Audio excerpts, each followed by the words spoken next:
Hey guys, don't jump to your pile just yet. Don't. Wait, promise. Just wait. I'm Lila Selena. I also go by Island Turtle. Welcome to BOMISpirit. So, don't mind the mess behind me. I'm packing things. A lot of you already know that.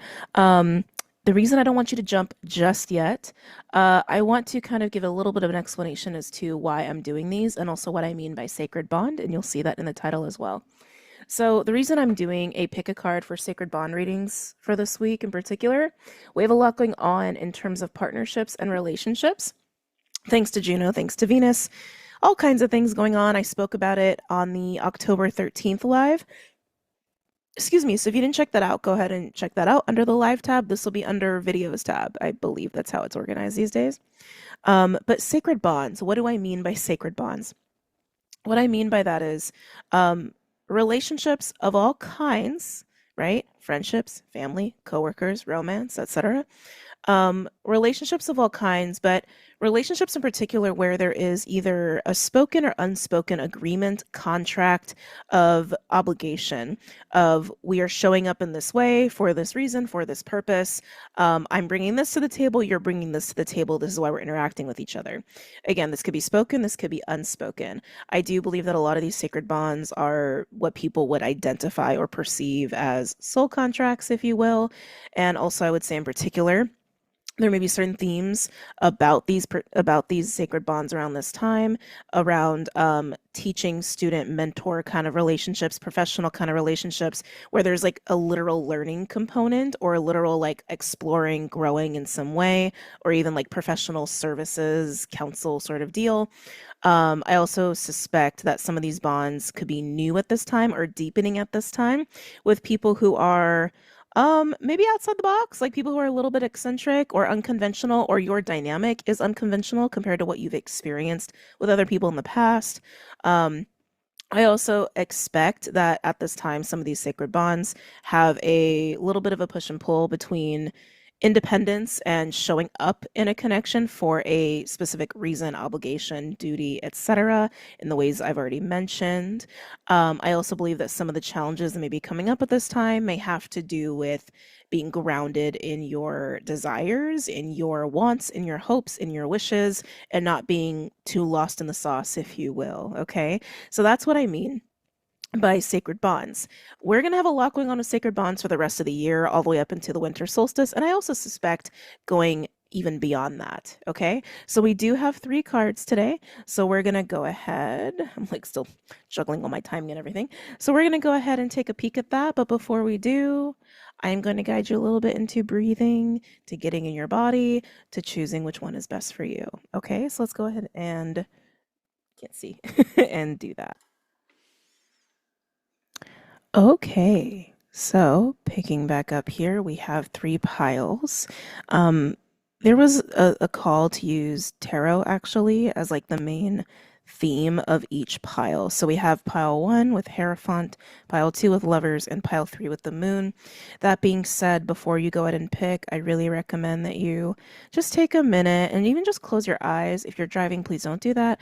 But if you're at home or you're just kind of in a little private area, private spot,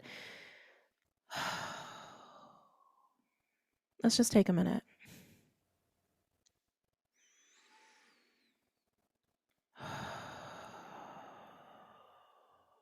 You can even place your hands on your chest or your belly. Just taking a minute to breathe within yourself.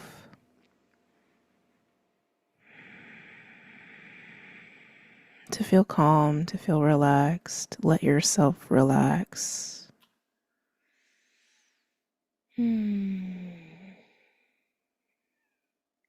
Breathing in and out.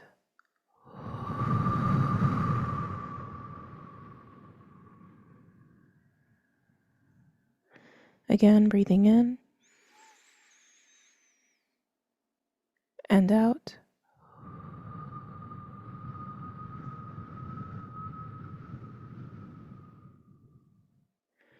One more time. Breathing in and out.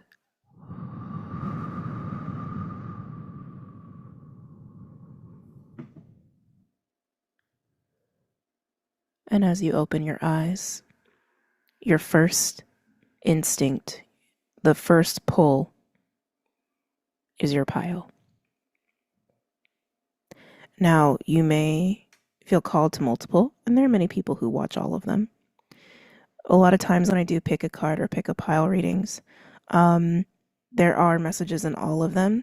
Sometimes it almost feels like one is about a physical kind of playing out of something, another is more like internal emotional, and another is maybe more like mental.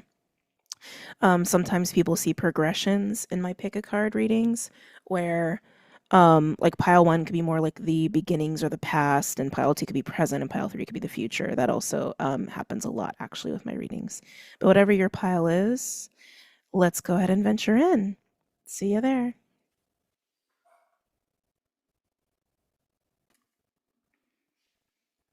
Hi, Pile One. Welcome to your Sacred Bond reading. Keep in mind these are timeless. You may resonate with these messages as a past experience, present, or maybe even upcoming. And if you're not resonating with it, there are two other piles you can choose from. But let's go ahead and get into it. So there were two crystals that wanted to be chosen for this pile. And even like when I picked the piles, the other two I did shuffle. This is the one that I saw in my mind's eye where it was like, oh, it's time to do the Sacred Bond reading. And I knew I was going to do one. Like a couple days ago, Spirit was like, hey, nudge, nudge, poke, poke. And I was like, okay, noted. But yeah, I saw the Hierophant come through, and I actually saw this one, which is green calcite. And as I laid everything out, Malachite screamed out at the last minute. And you may have noticed that there's another pile that has two crystals and then one that only has one. I was getting the vibe that almost like these can represent maybe even like just where two people are at, or even part of like some people's characteristics here. With the Hierophant acting as an overall energy, almost want to say like, I actually want to say overbearing. Um, Blanketing. It's almost like the Hierophant is blanketing your bond, your connection. Sorry, I'm getting so much. Interesting. That to me says that you two could work together. You two could actually um, resonate with the same belief system. Like you could know each other through a spiritual group or through church or something like that, or even through school, like school or some sort of institution, governmental or religious. You could even know each other by way of like maybe come from the same culture. You may even be the same race, right? Which I know is even saying that always like rubs me the wrong way, which is why I actually never talk about that in my readings. But that wanted to be said that there's something that you two share that's fundamental in your beliefs or your value system. Or if you work, again, like if you work in a religious institution or a governmental one, that is also where you potentially know this person or you have some sort of shared thing there. Okay, these two crystals coming out. Oh, I'm getting so much from the Hierophant. Yeah, there's something about this Hierophant, I gotta be honest, feels a little suffocating. Just a little bit, not bad, but it almost has this feeling of like, no matter what goes on in this connection, like you almost have to answer to the Hierophant is almost how it feels, which is kind of strange. That could even be a sense of responsibility and ethics of like, here's the boundaries, here's the rules, like a high level of integrity, especially if you actually like work together. There could be implications there, but we'll get into that. There's a lot bubbling up, but I want to talk about these crystals coming out here. I love that they're both green. I really like that actually. Again, it's speaking to the similarity in your resonance with each other. I want to say you both are really connected in the heart, actually. Malachite is like Capricorn, usually associated with Capricorns and like Scorpios, and I feel like I want to say Taurus even. Hierophant is also a Taurus energy. There's a lot of earthy energy here, so you may be an earth sign. This other person may be an earth sign. With the green calcite, I am getting a lot more heart energy. Malachite, I'm feeling purposeful, like actually feeling very Capricorn like like even if there's a lot going on in the heart, there's a lot of focus on the external. There's a lot of focus on responsibility. There's a lot of focus on like this has to be done, this has to be done, this is right, this is not right. This green calcite feels lighter. It feels lighthearted. I almost want to say carefree, not as weighed down. Even as I'm talking, I almost want to pull it away, which is interesting. Not as weighed down by responsibility, not as weighed down by duty. The number 7 is coming up. This is a 5, but I feel like 7 may be significant in this connection. I actually think it's with this energy over here. Um, they could be a life path 7. You could be a life path 7, but 7 seems big. I think both of you are probably relatively spiritual. Even if you're here, you're probably spiritual, but I think this person is too. Um, I am getting just a seriousness with this person, even if they have moments of being lighthearted. If anything, I actually think you bring out some lighthearted energy with this individual, regardless of the context of your connection. The other thing that I'm getting with the Hierophant, I'm like, Hierophant can also be like counsel. So that could also be how you know this individual or something that you both share. Maybe you both counsel or help or are of service to people. If you're here, I wouldn't be surprised if you are. There are a lot of people who watch me that are of service to others. That's an important thing. I'm hearing volunteering. Maybe you volunteer with this person. I keep getting, like, even the way I'm holding these, I feel like there is some sort of boundary between you two that, like, is not being crossed. There's a line that is being respected. There's a line that's being respected. So for a lot of you, this connection could be the priority is work, um, or like learning, being of service, duty and responsibility. That is the main focus of this connection, regardless of what else goes on. That's really interesting. With this energy, I keep hearing lighthearted, lighthearted, lighthearted, lighthearted, lighthearted, carefree, carefree. It's actually giving me a little bit of a Gemini energy, almost childlike, and I'm getting a lot about like fairies and fae. This person could, I'm also getting unicorns. Yeah, there's something like kind of childlike about this energy that feels good. It just feels light. It just feels really nice, light and airy. It feels like a Gemini. It feels very good. This energy feels denser and not in a bad way. Like I just want to say very anchored, very grounded. This hurt. God, even the weight of these crystals. This energy could have a lot on their plate or they take on a lot.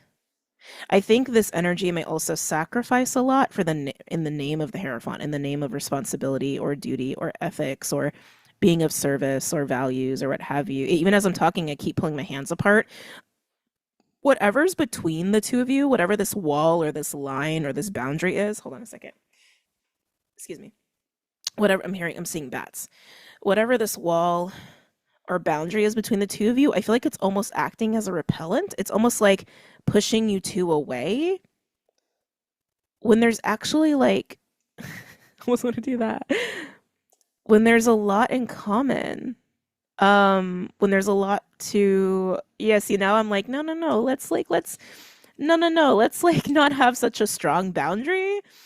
That's interesting. So maybe one of you, maybe actually, I want to say maybe even both of you don't want such a strong boundary here because I just want to do this.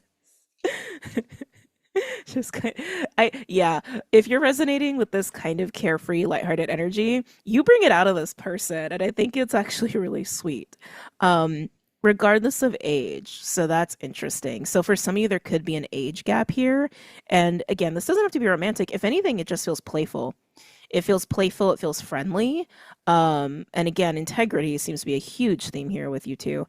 Um, yeah, so like even if there's a age gap, I really want to emphasize this, that is not for everybody. Okay. There's a group of you here where there is, but I want to say most of you there is not. There is not an age gap, okay? But I can feel there's a group that does have that, so I just want to offer that confirmation for who that applies to. But yeah, if you fall in that boat where there's an age gap or a generational gap, it's like it doesn't matter. It doesn't matter. It's playful and it's friendly. Yeah, interesting. Okay, so we'll just keep you two here as we pull some cards. Okay. Um, I was debating about using the dice, but I think I want to. I think I want to. We're gonna do all colors today. Hold on a second. Yeah, what's that one? Wait, is that right? Planet? Yeah. Okay, sorry. I'm talking to myself. Don't worry about it. Yeah. Okay. So I'm gonna use the dice to get some More characteristics on these energies. I'm going to go for the carefree energy first, just to see what else I can pick up. Now, keep in mind, any astrology confirmations I provide, they do not have to indicate that this is or isn't your reading. It's just to add extra confirmation, and I will call them out, but mostly I'm just honing in on the current energy and potential characteristics here, okay, on this side of the table.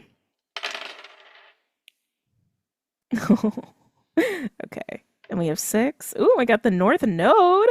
Wow. So you could be going through. Okay. So if you're resonating on this side, you could be going through your North Node return or reverse nodal return. We also have 6th house with Pisces. So there is a Virgo Pisces axis being highlighted, which is also very collective. So even if you don't have any of that going on in your chart, you are, whoever you are very much, I want to say sensitive to just the transits and to energy shifts that happen collectively. I want to say you're very, very sensitive to it. You could be an Aries or Libra rising as well. Not necessarily, but I do see that here. I'm getting Aquarius very strong as well. I keep getting this reference to like lighthearted air energy, even though we don't see that here with you.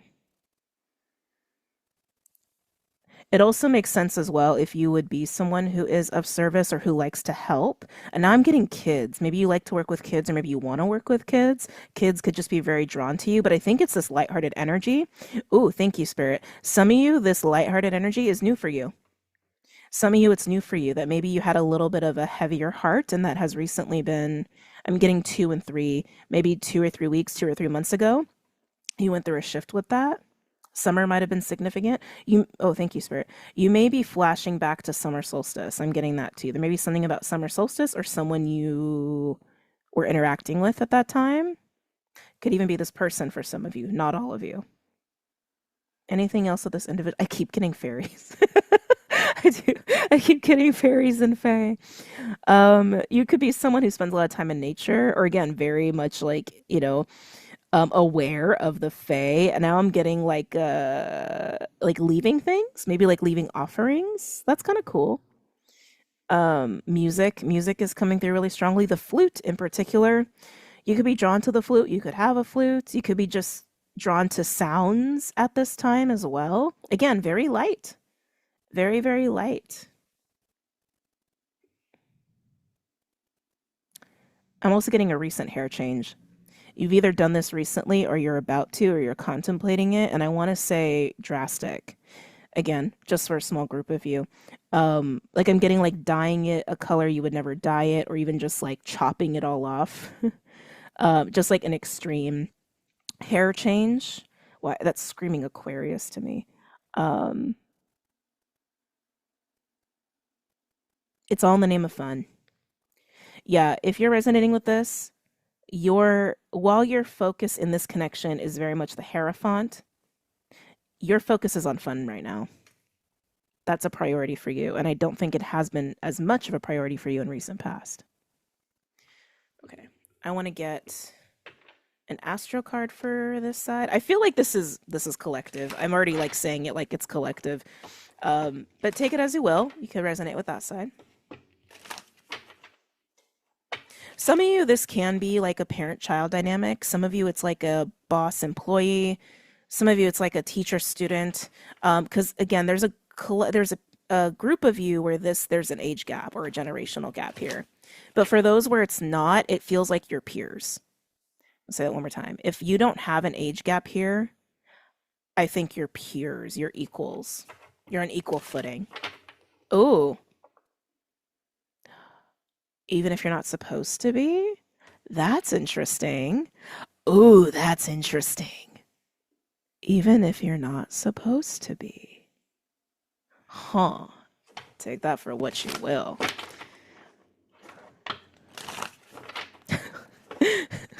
I don't know why that's making me laugh. There's something kind of mischievous about that. But anyway, green calcite individual. What's going on for the green calcite at this time? What's going on for the green calcite individual at this time?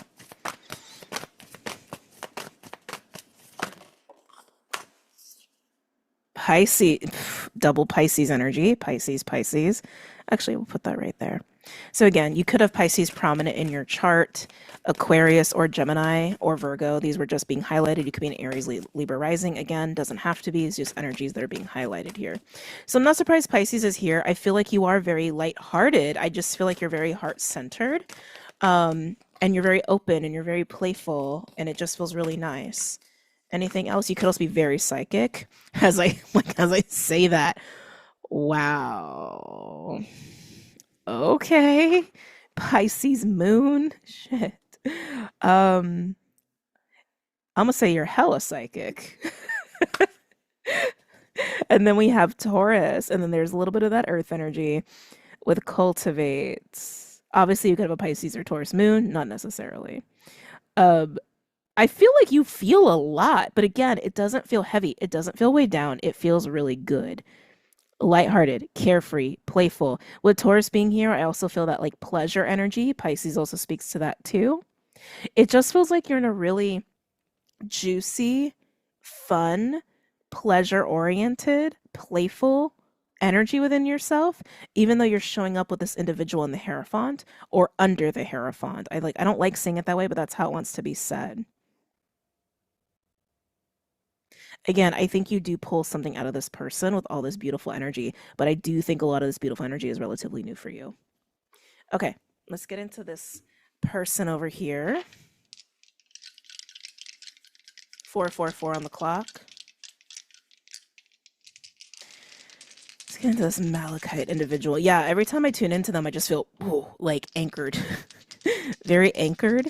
I'm actually getting metals. Oh, this person could actually be in their Earth star. There's something about metals. I don't think heavy metals. I don't think that. But like even that like density is like to me also says Earth star. Like they could actually work with the grids, not necessarily, but there's something about metals with this person. Let's get into this Malachite individual, please. Okay. Yeah, they got a little seriousness going on with that Scorpio second house. And then Mercury. This person is very financially um skillful, I want to say. With Mercury, Scorpio in the second house, there is also some astrology at the end of the week. If you're catching this like a year from now, take it as you will, but I'm recording this on the 14th. The week of the 13th to the 19th, towards the end, we have a conjunction of Mercury and Mars in Scorpio. So that's why I'm highlighting that here. Even though I'm tuning into this person's characteristics, I'm just seeing some current astrology at play. Yeah, this person is very focused on values, resources, money, stability, and I really do want to say ethics and values, right? Taurus is the house of value, also Hierophant associated with that. Just the connotation there. Scorpio in the second house, that is also an energy that is also really frugal, good at saving, good at planning for the future, and can deal with financial changes relatively easily. Mercury being here, though, this person is not only financially skillful, I almost want to say masterful, but they're highly intelligent. They're highly intelligent and emotionally intelligent. Even as I'm tuning into them, you can't see my face, but it's like there's something in the chest with this. Maybe they speak with their chest. Confident. Yeah, I want to say confident. Very confident. They're intuitive just like you, but I want to say different. Like you feel like you're just like, ooh, like just fully immersed in your intuition. It feels like for them they're intuitive, but they always keep that eye of intellect or lens, thank you. The lens of intellect over their intuition. And I think they know they're intuitive. Um, but they always have the lens of intellect and logic over it, which is interesting. I think sometimes that actually may mm, it keeps them grounded, but at times I think it actually does make things a little murky. I just heard not in the realm of finances though. This person's giving me King of Pentacles vibes. Very King of Pentacles vibes. When this person gets focused, you can't deter them. When they get focused, when they see something that's important, when they decide to make something a goal, you will never deter this person from their goals. Like that's just who they are. They could have a lot of fixed energy in their chart. this I can't get away from the Mercury Scorpio because that to me always gives me like hunting eyes, like hunting targeted laser eyes. Like they can burrow through someone's soul, or they can like a hunter, lock eyes on their prey and never lose their prey. Like you know what I mean? It's like there's something about this person's eyes or the way they fixate on what they want that is very intense. This person could have heavy Scorpio in their chart, with Malachite also being part of their energy. Excuse me. Um, Very interesting. This person could be a Libra rising or an Aries rising, which actually I got for that for your side as well. Again, I just feel like this is probably collective, but take it as you will. I'd be curious what their cards are because even the colors on your side with the Star Astro codes, all the decks I use are linked below, by the way, are very light. They're very, very light and like, and airy. I wouldn't be surprised if theirs are a little like intense and in your face. Um,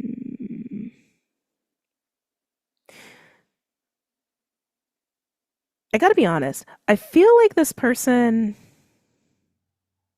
whatever your connection is one thing. They've also got their eyes, I want to say, they're not distracted, but there's something else in their mind they're giving energy to, which even if this is a working relationship, obviously that's fine. But it's like, it's something that feels hidden. It's something that feels under the radar. Like they're not sharing that with people, but I can almost feel like a split attention. Um, Either show me the Seven of Pentacles. Like maybe they're getting a plan in place. They're getting a plan in place. It's kind of, this person has a really interesting way of focusing on things, maybe even holding things in their attention. Because like whatever this connection is between you two, however you've defined it, however you experience it with them, is one thing in and of itself. And I can feel like the energy is here, and then I feel energy over here somewhere, or like back here somewhere. Like they have a lot of eyes on a lot of things at once. Like if this person had as many eyes as they figuratively are capable of, they'd have like 8 eyes. Actually, I just saw spiders. I said that. Um, Actually, Mercury is also very spider-esque. Spider could be an animal or insect that's been coming up a lot for you or this person. Let's get some star codes astro for them. For the Malachite individual. What's going on for the Malachite individual at this time? Yeah, I'm getting split attention, split attention, split attention. Aquarius, interesting. So I was getting that on your side. But Aquarius coming through, that is Saturn energy, along with Uranus. This person feels very authoritative. Like, even if you're peers, right? Because that was something that was coming through. If there's no age gap here, you are equals, even if you're not supposed to be. And like, again, take that for what you will. I'm not supposed to go into that any further because it's supposed to bring something up for you. Because this feels almost like they're the ones who are supposed to have authority, is how it's coming across. Or they're the ones leading. But I feel like a lot of you are on equal footing with this person. Interesting. Anyway, so they have Aquarius.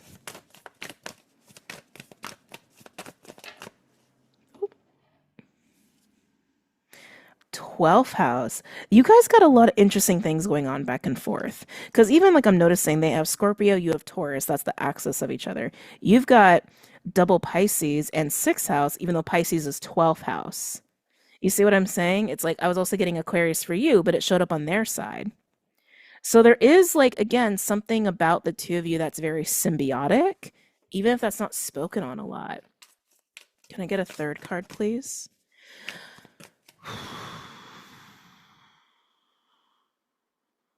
Yeah, this person's balancing a lot. I can't shake it. I don't know why there's a secretive factor, but there is. What's coming after the 12th house?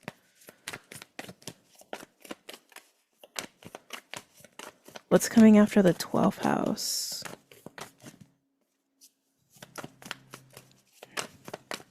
Oh, wow. Okay.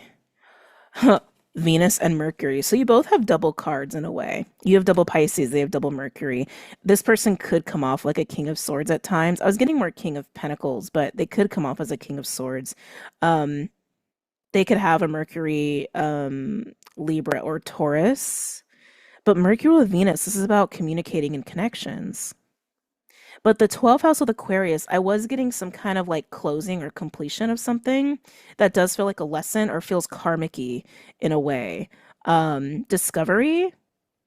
Discovery, discovery is what I'm hearing. This all feels like it's coming in the background. Again, whatever their split attention is there's something in the background in terms of something that they're learning. It could even be about relationships, but I feel like they're learning a lot about themselves. Stubborn is what I just heard.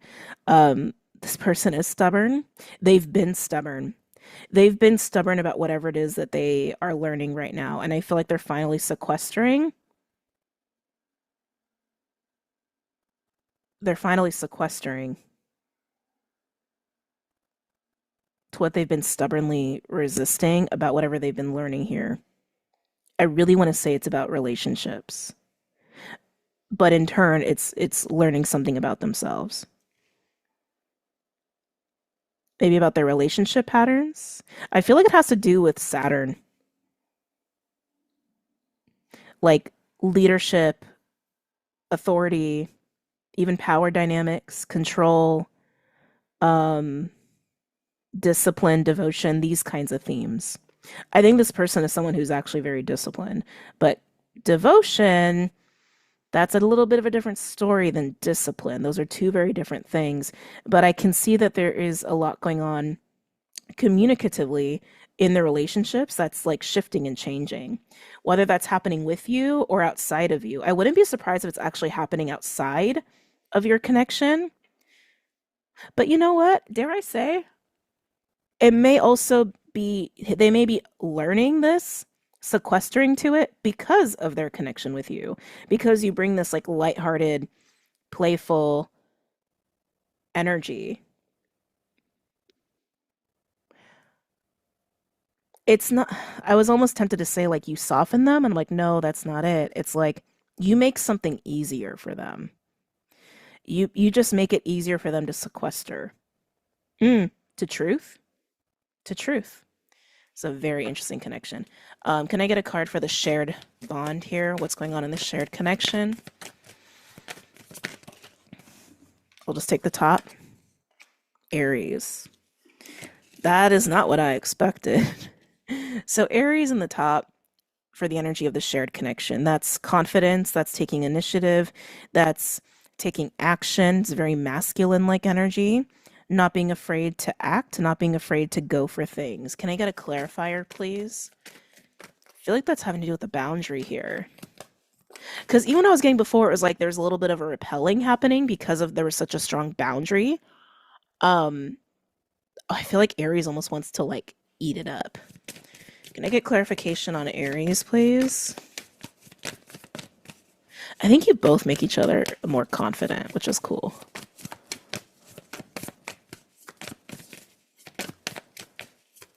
If this is, oops.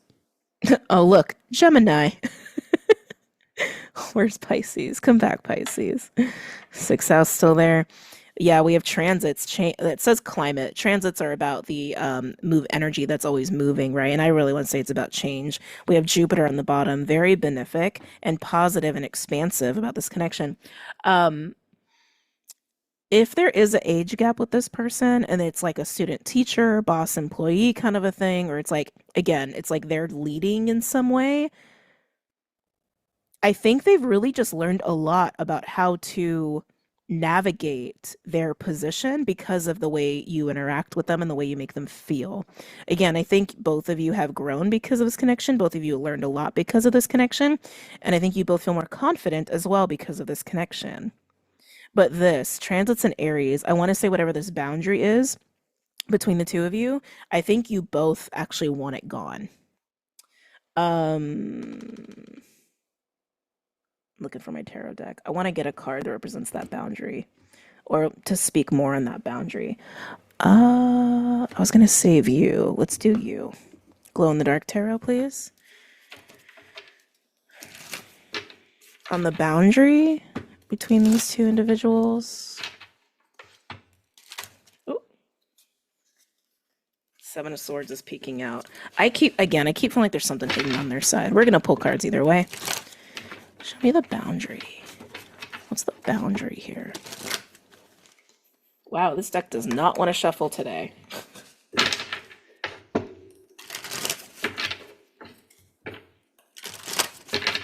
Okay.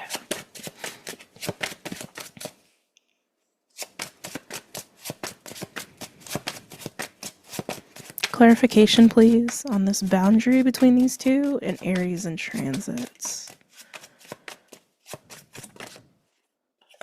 I was getting Seven of Pentacles for them. So we have Seven of Pentacles. Put that on their side. They might be cultivating a plan to get rid of this boundary or to deal with it. Judgment. Ooh, Judgment. So you both have a high level of awareness of whatever this boundary or this wall. Some of you, it feels like a wall. Again, just a line that is not crossed. That's why I keep calling it a boundary. You're both hyper aware of it. You're both hyper aware of it. And I also think you're both aware that maybe it is time for something to shift in this connection. Jeez. All right. Devil and the Eight of Swords. I'm going to leave that on Judgment, actually.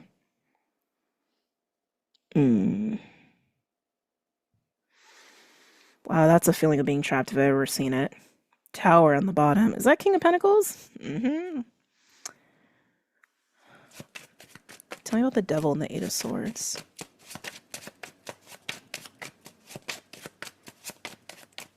For some of you, this wall or this boundary has felt so strong, mostly because I think there's been some fear actually feeding it, making it stronger, building it.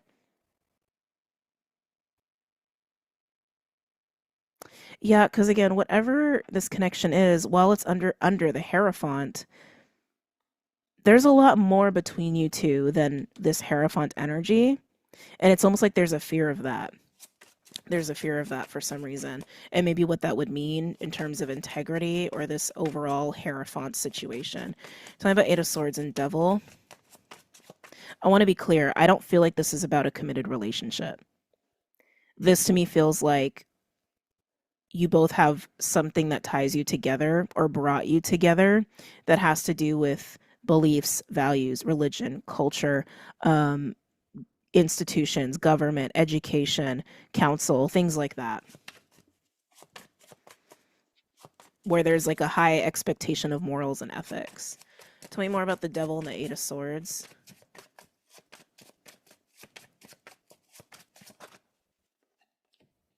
Three of Wands. Three of Wands is optimism. Three of Wands is looking to the future, looking ahead. I can't shake it. It's like there's an awareness that something is shifting in this connection, or needs to. One final card regarding transits, Aries, and the boundary here. One final card, please.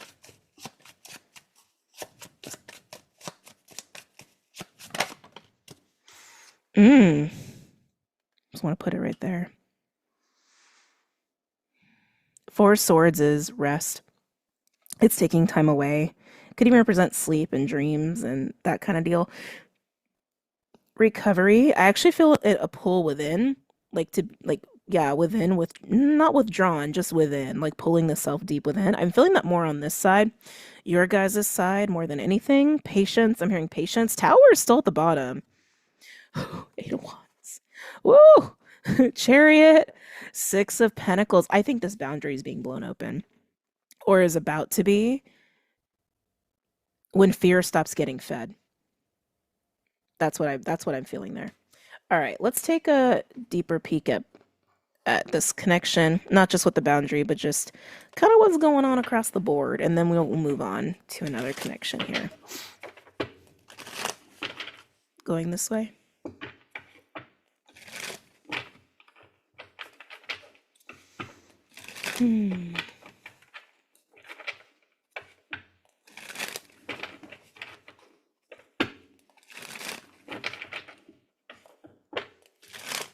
And again, this doesn't have to be romantic, but whatever the rules or ethics are here, I feel like it's been adding a lot of weight and stress.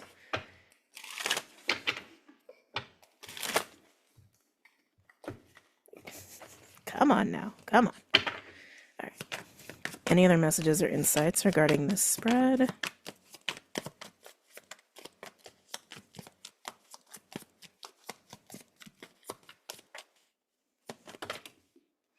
Ace of Wands and the Tower. Wow. Okay. Ace of Wands and the Tower, that's pretty clear. So for those of you where there is a potential romantic or sexual component, I will just say explicitly, Ace of Wands and the Tower is very explosive, sensual, sexual, or creative energy. We also have King of Wands on the bottom. So for some of you that could apply, oh no, focus, refocus. Sometimes I gotta, please. Oh, dang it. It'll clear up again. It just takes a little time. Actually, if I move that, will that get better? Maybe, maybe not.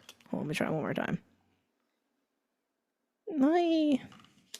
Okay, whatever. It's fine. We're gonna continue. But Ace of Wands and Tower, especially coming in on this side, I feel like that's more about the grasping pleasure, prioritizing pleasure, realizing that that's actually like what's most wanted here on the green calcite's end. Can I get a card coinciding with this Tower? Oh, Three of Pentacles. Three of Pentacles is making plans, it's friends, it's networks, that kind of deal. I do feel like it has to do with this person, but I feel like green calcite people, you are being inspired to embrace some new things here, but I really want to say the things that bring you pleasure, the things that feel fun. Some of you, it's also new friendships. I also see that too. Yeah, I see all of that. I see all of that. Can I get a clarification on the Tower? I just want one more on this Tower. It's just crazy to see that here. Tell me about the Tower.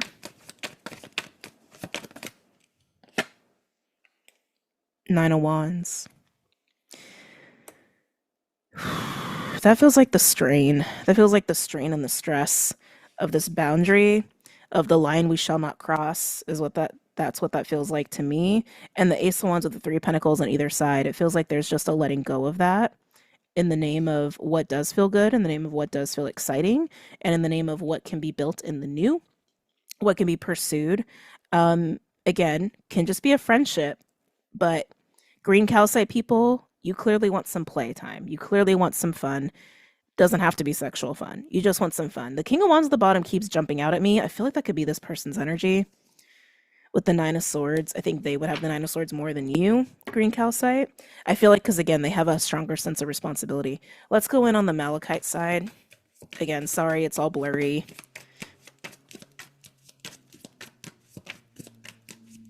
Coming in on this Malachite person.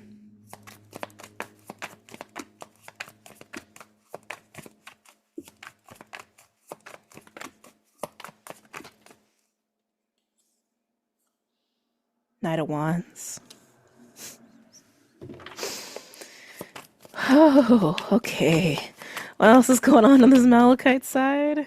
We'll get into it. I want all the cards out here. I'm just feeling a lot off that Knight of Wands energy. I'm actually feeling frustration. Eight of Wands and the King of Cups. Oh my. And again, King of Wands is still at the bottom. Okay, I just gotta say it. If this is romantic or this is sexual, there's a lot of fire here. There's a lot of fire. I actually like this person is like kind of frustrated. And if this person has sexual energy towards you, green calcite, they're sexually frustrated. But just as much as green calcite, you're wanting some fun and some lighthearted, just like, play. The lighthearted side of life, they're feeling that excitement, but like 10 times more than you. Okay. Knight of Wands and the Eight of Wands. This is like, I want to go, I want to do, I want to grow, I want to experience. Could also imply communication. But King of Cups, though, I love that they're coming across as a King of Cups here, because it also says they are emotionally mature. So even if they feel a lot or things get really intense, they're really grounded in it.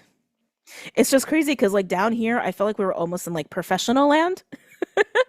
Like professional land, ethical land, morals, thing like almost very, I almost want to say like by the book.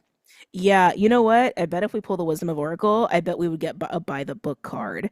That's how this connection was feeling down here. And then as we kind of get into, I want to say I'm seeing how you guys are feeling actually in the midst of this connection and whatever this like strong ass boundary is. Um, it's kind of the opposite of that. It is very much the opposite of that.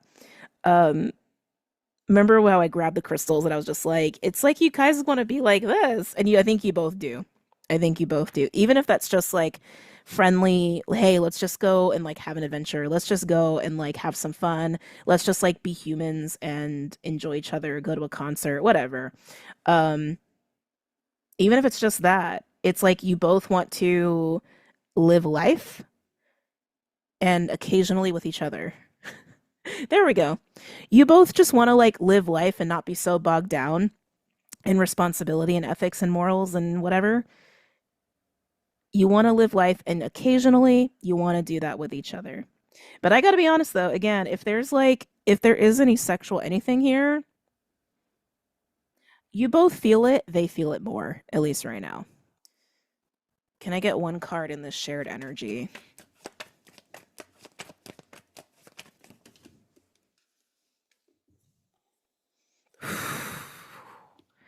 Well, that's intense. Six of Wands and the Five of Swords. I'm hearing fixation again. We did get the devil out here. Six of Wands is like being seen. It's attention. It's Jupiter Leo. It's could be victory and success, but it's usually like being triumphant over the five. But the Five of Swords though is a really interesting combination. I keep getting this high level of fixation here as the shared connection. Almost like you two are actually paying very close attention, maybe even to each other. Can I get one clarification on the Six of Wands and the Five of Swords?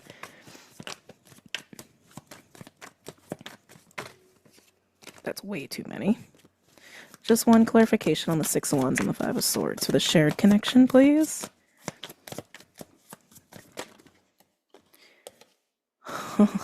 Strength. Mm. So you both want the boundary or the wall to change, but with strength being here against this like kind of fixated energy, and I want to say you both have attention on this. Even if it's interesting, even if that's not spoken. I think there's a lot that goes unspoken here. Um yeah, you're both focused on this and like what's really there beyond the responsibility, obligation, ethics, blah, blah, blah, blah, professionalism, if it's a work thing. You both have attention on what is felt here and what's desired here. But strength, no matter how much you both feel that and are paying attention to that in your own time, you're not displaying it. You're not displaying it to each other. I think that's going to shift. I do. I I think that's going to shift. Let's get a little bit more on this Knight of Wands and the Eight of Wands here. It just grabbed my attention again. Tell me about the Knight of Wands and the Eight of Wands here on the Malachite person's side. Is that the Three of Cups? Oh, it's the Hierophant with the Two of Swords. Yeah, so they're conflicted with the Hierophant, which made sense because again, with the second we started talking about the Hierophant, it felt oppressive. It felt like it's almost suffocating this connection. And they're the ones holding more responsibility for some reason. The Malachite individual. Ooh, justice poking out at the bottom as well. Can I get one on the King of Cups? And then we're going to close this out. Again, sorry for the blurriness. I don't know how else to get it to focus. It's very finicky. One more on the King of Cups, please. One on the King of Cups on the Malachite side. Wow. Two of Wands and Three of Wands. There's an Ace of Wands energy there, which actually is on your side. So kind of what I was saying before, it's like there's a lot between the two of you that's very symbiotic or even felt, even if it's not spoken. But Two Wands and the Three of Wands on the King of Cups, this is basically saying if this Malachite individual kind of leans into their heart and lets that lead, they are going to be looking into other ways of going about this connection and going about this whole Hierophant suppressive component here between the two of you. Interesting. Okay, let's get into group two. If you enjoyed this, I hope you enjoyed it. And if not, then I'm sorry. Um, but either way, I wish you guys the best. Have a great day and a great night, and take care. Hey, group two. So, I gotta be honest. When I was getting these decks ready, or these piles ready, the first one was already in my mind's eye. 2 and 3, I had to shuffle. And then once I got the cards, I felt what crystal wanted to come out. And Red Tiger's Eye was really, really strong for you. I love Red Tiger's Eye. It's a really interesting crystal. It's very grounding, just like Tiger's Eye. And I want to say it does give a lot of energy. I actually think I get more energy from Red Tiger's Eye than a normal Tiger's Eye, but I think everyone's different with crystals. But Red Tiger's Eye brings a lot more passion than normal Tiger's Eye and a little bit less fixation on the solar plexus.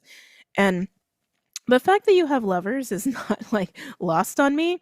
Also, the fact you only have one versus the one crystal, excuse me, versus the other two, 515 on the clock, 515 on the clock, versus the other two that had two crystals. That kind of does feel like a person to person thing.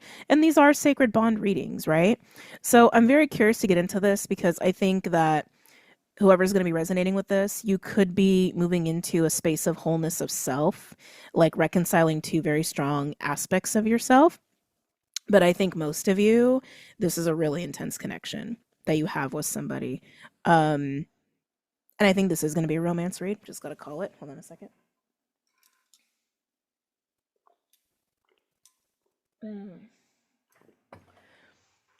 Or at least one where there's a lot of fun to be had on all levels. Very passionate one. Oh, sorry, my throat is going. Give me a second.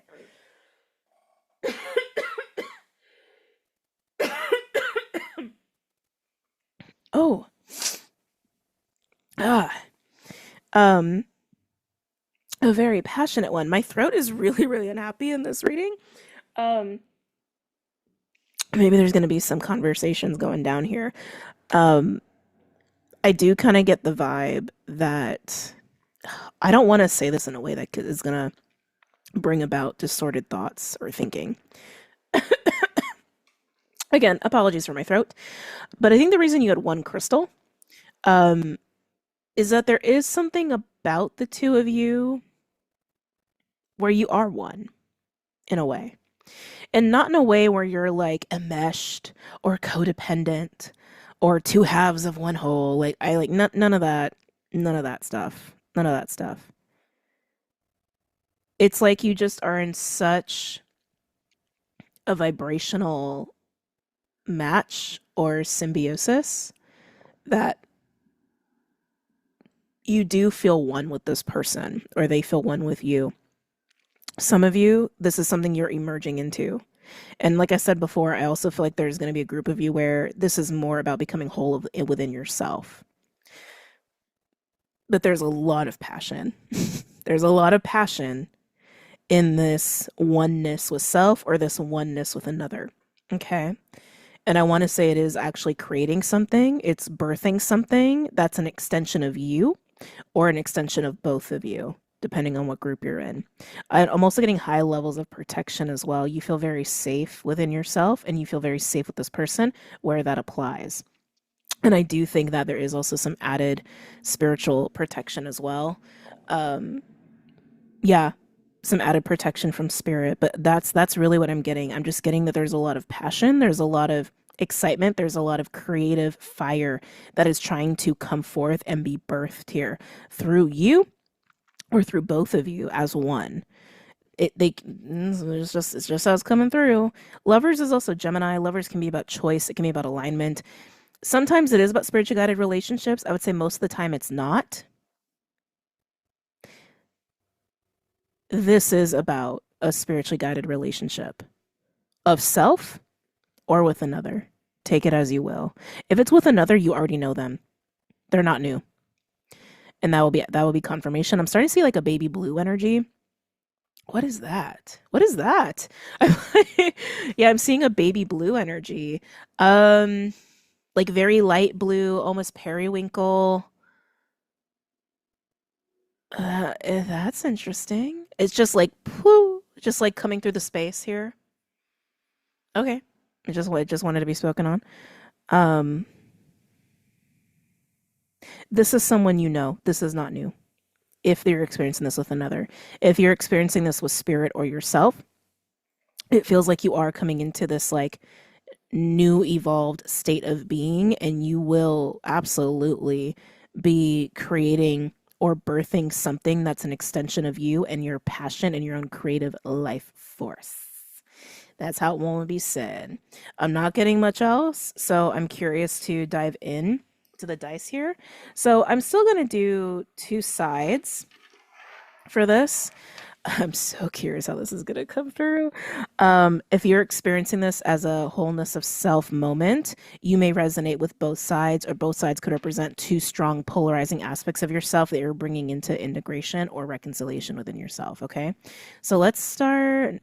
No, start here. Okay, I'm going to start over here on this side. Oh, I forget about YouTube's rules. So dumb. Sorry. I don't know what we'll do with that long term. I don't know. We'll figure it out. Feels very silly, but okay. Anyway,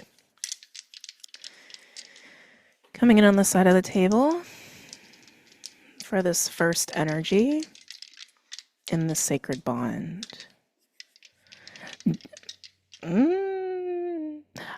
Sorry, a lot was being thrown at me and I just had to take a minute. I got J, V, and S.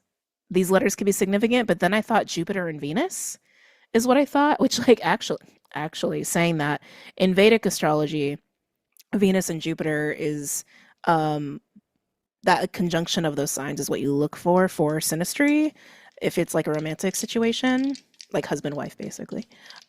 Traditional, very traditional, obviously. Um Interesting. Okay. For this first individual in this sacred bond, we have sixth house, Neptune, and Taurus. Ooh, I'm getting a lot of earth on this side. I think I was getting that for the first reading too. Um, and again, what I'm about to say in terms of like astrology confirmations can be the case. It doesn't have to be the case. Okay. Um,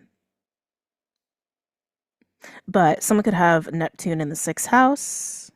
Someone could be a Taurus rising. Neptune right now is in Aries. Someone could be a Scorpio rising. I'm getting Libra. Aries and Libra is coming up last time too, but that axis is being highlighted collectively at this time. It's interesting. This person's hard to read. This person's really hard to read. Um, I feel like this person values, well, I'm not gonna say value. Oh, interesting. Okay, I see you, Spirit. I see you. This person has a strong appetite for indulgence. And I think they hide it well from people who know them on a surface level. But people who know them know that. And I want to say maybe even have even seen this person struggle with substance use or even addiction. I am getting that a little bit. But I think they have a lot, it's like they have a lot of self-control though at this point in their life, even if even if they weren't as in control when they were younger. The sixth house, I am getting something with health. This person could be health focused. They could, enjoy taking care of themselves. They could be going through something currently and relating to their health. But I keep getting pulled to that like misuse of substances or even like putting their body through a lot. Yeah, thank you, Spirit. Putting their body through a lot. Now I'm getting Sagittarius energy. This person is layered. They're an onion. They're an onion. They're an onion.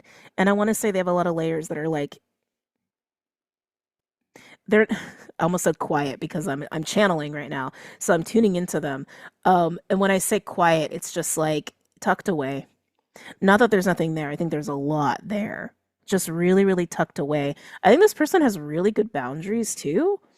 or really strong, like, walls, if you will. They may come off reserved, they're not. I think they're actually really good with people when they want to be. Yeah, that's interesting. There's something about like turning it on and turning it off. They may be an ambivert, but I think when they need to be, they're really good with people. Yeah, every time, like, I'm trying to get deeper into this person's energy, and I'm almost getting like quiet layers, just quiet, quiet layers.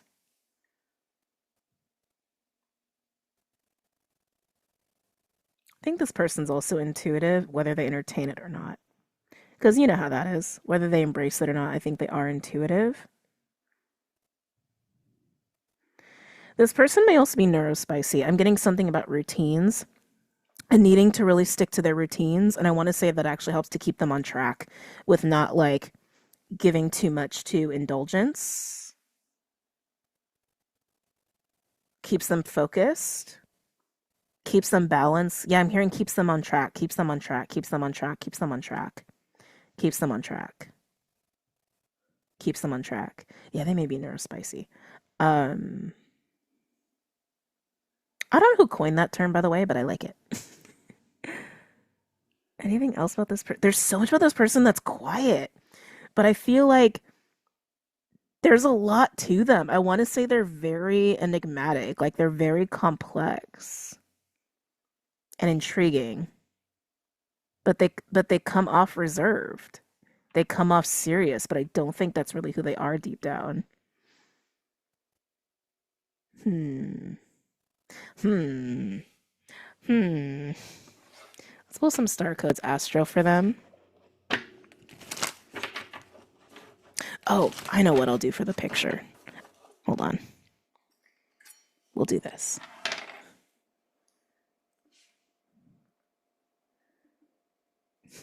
Yeah, there we go. Oh, look at that. How cute. Okay. Anyway, pulling some star codes, Astro Oracle cards for this individual. Yeah, I keep getting quiet, quiet, quiet, quiet, quiet. For this person, please. That's adorable. I'm so glad I thought of that. Okay.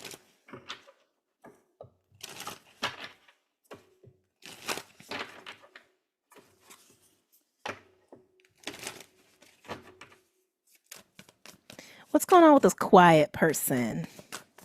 What's going on with this quiet individual? I just saw a little grin. Yeah, I think deep down this person is like mischievous. I think deep down this person is like it's giving me Sag. It is. It's giving me Sag. They may have a really strong inner Sag that they just keep really, really, really, really quiet. Um, yeah, playful, mischievous, a little devil's advocate. Yeah, I think that's who this person really is. Underneath it all. Underneath it all, that's who this person really is. And it's funny. It's funny and it's kind of adorable. Okay. What's going on with this person? What's going on in this person's life at this time? Oh, shit. Okay, Pluto. They could have something going on in their house of Aquarius. I only say that because that's where Pluto is right now. Or their natal Pluto could be getting activated right now by many things. There's a lot going on. Anyway, Pluto. So something is being dug out of them, is what I want to say. Pluto is very transformative. Pluto can really exalt you into your own sense of power or into a renewed sense of self, but it does also bring things to the surface here. I almost want to say like this like saggy nature is being unearthed a little bit, but outside of that, I do feel like there is something being stripped away actually with this person. Am I taking that? No, I didn't think so. Whew. Okay, what else is coming through with Pluto here on their side? I knew it. I knew it. They could have a Pluto Sag placement. That is a generational placement. That would be mostly for not millennials. Who came after millennials again? Gen Z. It's mostly Gen Zers. Again, doesn't have to be. But Sag, I think, is something in their core. I do feel that, like, really strongly. And I feel like their true nature is coming out because it's safe. Oh, they're learning it's safe. It's safe to, like, be this. Interesting. Thank you, Spirit. Wild. And also, I'm noticing the nines 27 bringing down to a nine and a nine. So, yeah, they could be going through a bit of a rough phase that while the gift is allowing them to be their true nature, their true selves, and maybe even just with you, right? If this is like, right, or this could be you and this could be the other person. Again, this could also be just like a wholeness of self thing, so take it as you will. But while Pluto or whatever's going on in their life is allowing them to be their authentic self, it hasn't come easily. It's not coming easily. It's not happening in a quiet, gentle way. It's really not. It actually feels relatively painful and violent, actually, is what I want to say. There could have been things going on externally for this person in their life that's been forcing this to happen. Thank you, Spirit. Even if they've stayed quiet about it. Even if they've stayed quiet about it. So, again, if this is a connection between two people, I want to say this person is, yes, learning that it's safe to be them and who they really are, but especially with this individual, is what I want to say. Or this connection's facilitating that. One other one, please. I'm also getting two with this individual. I'm getting the flavor that for some. Wait, what is that? Oh, thought it was a new mole. I was like, another one. Anyway, with this individual, I'm getting something about like what they do for work is like, uh, not that it's just for a paycheck, but I'm getting this contrast. Like who they are at their core is not someone they can bring into the workspace. There we go. That's how it is. Like, let's say their true nature is this like saggy, wild child, fun, a little direct, maybe a little edgy, but but fun and kind-hearted, right? Um, maybe a little Aquarius in here too, because I just heard atypical. But what they do for a living is like they're a lawyer or like something like that, or they have to sit in a cubicle all day wearing, you know, uh, being all dressed up and like suffocated and where there's a lot of rigidity, there's a lot of rules, or there's a lot of like you need to tuck your true self away. For some of you, I think that's a big case here for this individual. That whatever environment they're in or whatever they do for work, it doesn't allow them to be who they really are.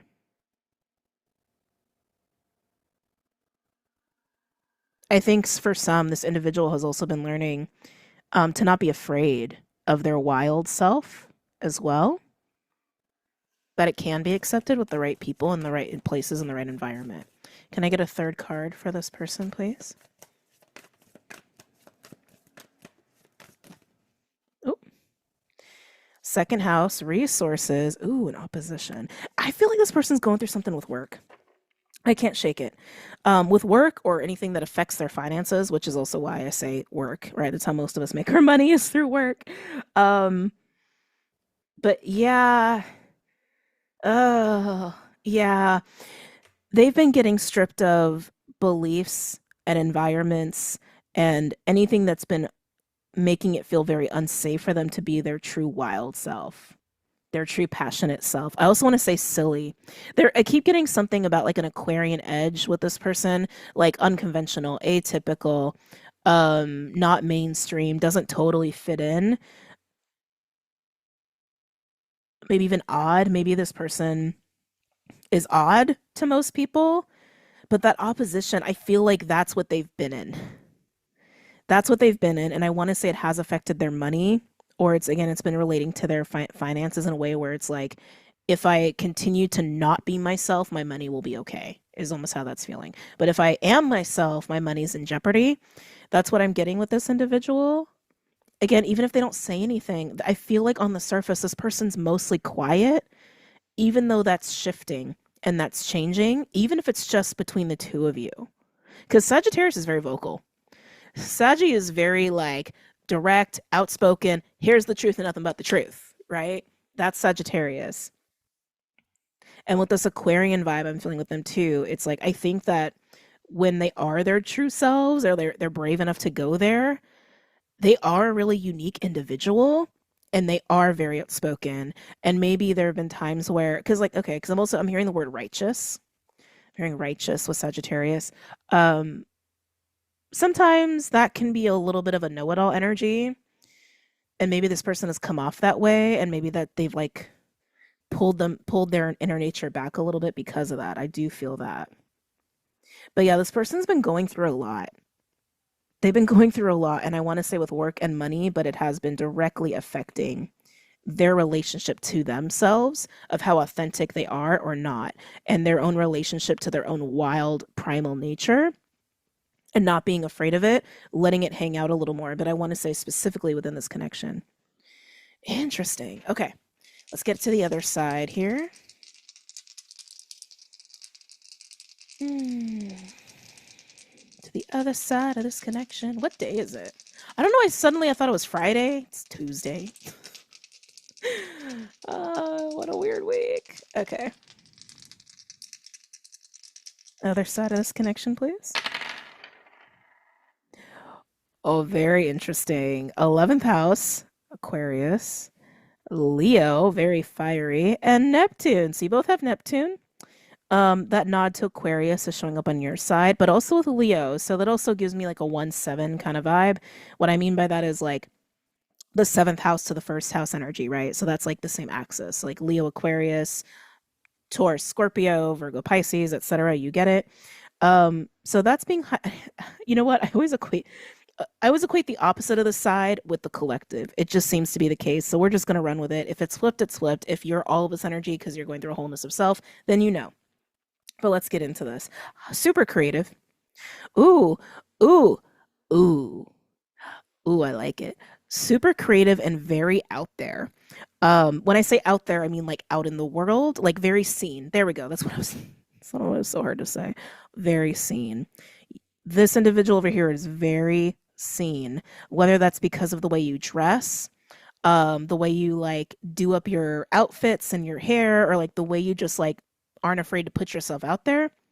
With Neptune in the 11th house, actually even Leo, there could be a social media component here. When you have Leo in the 11th house, or even Jupiter in the 11th house, I'll even say sometimes Sun, depending on what else is going on. That can be fame. That can be like the public witnessing you on a large scale.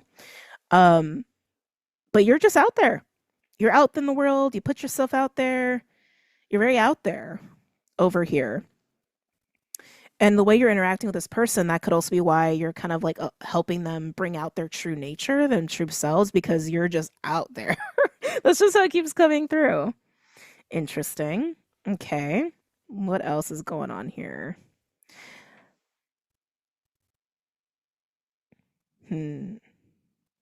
Very interesting friends is what I'm getting to. Though it's not how it was said, it's just something I'm feeling. Give me a second. Ugh. Oh, just taking in a little drinky poo. Um, I feel like you have like, it's not hodgepodge friend group. It's not that. You have different friend groups. That's what I'm getting. Like different friend groups. Like maybe you have, um, like maybe they're bringing up internet and social media. So maybe you have like various group of friends like via social media, or that you stay in touch with via social media. I feel like you're someone who's not afraid of technology, or is not afraid again to just put yourself out there. Um, like different interests. Thank you. I think a lot of you have different interest groups.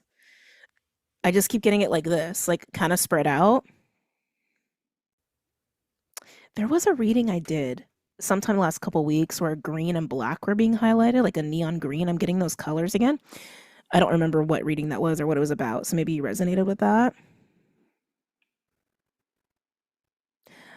Oh, this is interesting. I just heard allure.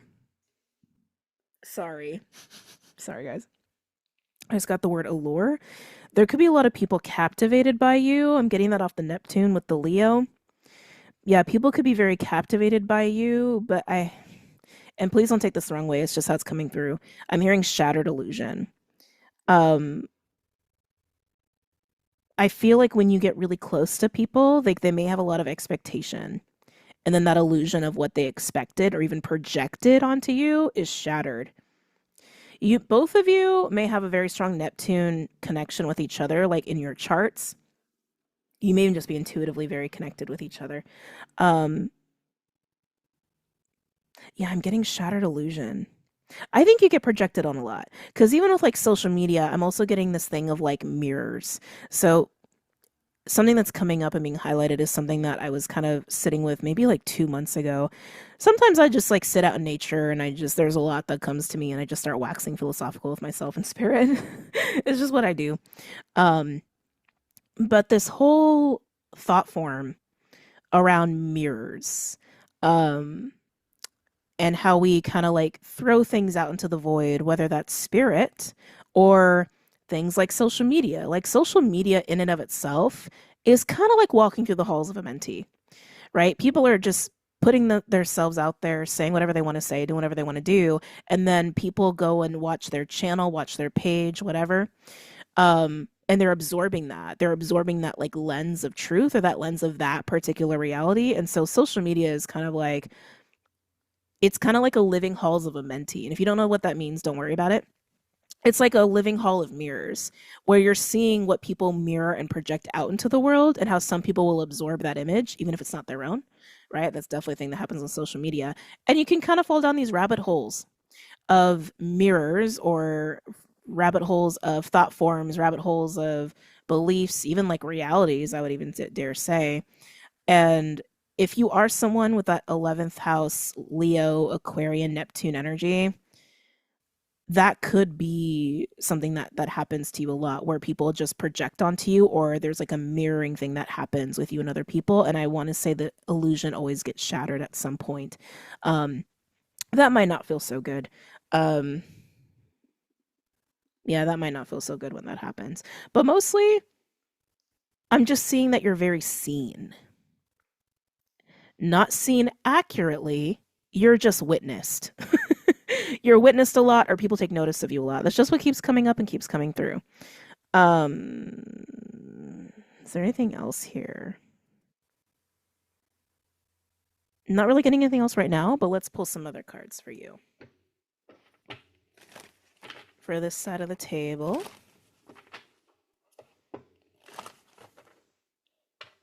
I think you both inspire each other, which is really beautiful. If this is a reading about wholeness of self, I feel like you're reconciling almost like your like your introvert and your extroverted side. And I was getting like an ambivert energy over here, which is interesting. So I feel like there's a piece, like, again, if this is a wholeness of self reading, there's clearly a piece of your wild, primal, animal nature that you're learning to embrace and integrate against maybe the image that people have of you, right? Reputation, so to speak, and moving into a place of wholeness with that where they both can coexist. Okay, moving on. What's going on with this Leo energy? This Neptune, Leo, 11th house energy.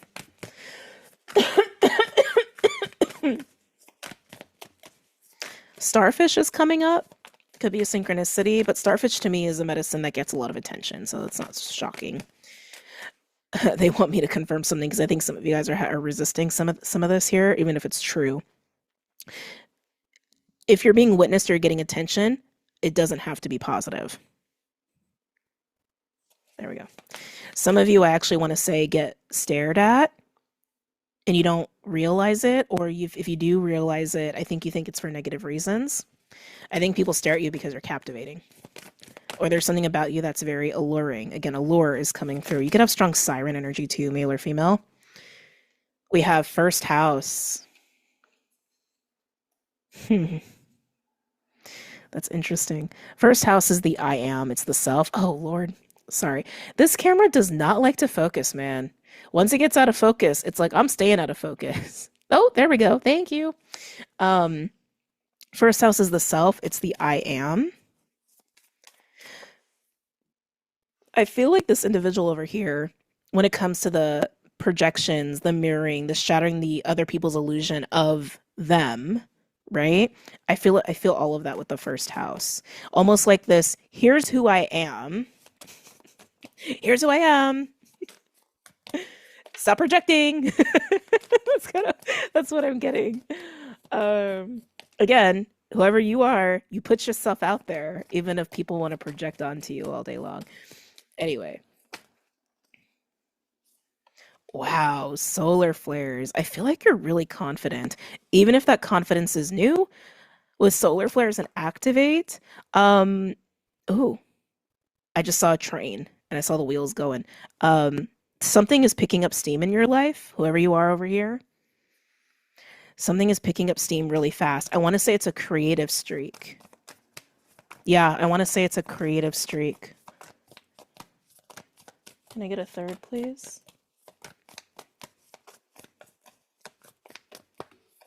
Hold on, let me just. Oop. Leo, double confirmation there. Give me 1 second, guys. Sorry, I just gotta check something.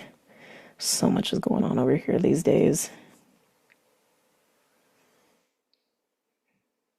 Okay, I just want to make sure I was good. Yeah, a lot of confidence. You could be a Leo rising, not necessarily, or something could be going on in your house of Leo right now. Um, all the astrology we have, I'm just like going through in my mind here. Although the day I'm recording this, the moon is in Leo in tropics, I will say that. Um, just to throw that out there. But if you have any late degrees Leo, Chiron could be doing a lot in your chart. Um, the sun could be helping you quite a bit. Ooh, Lilith wouldn't be helping you. What else? If you have early degrees Leo, Pluto, Uranus could be helping you.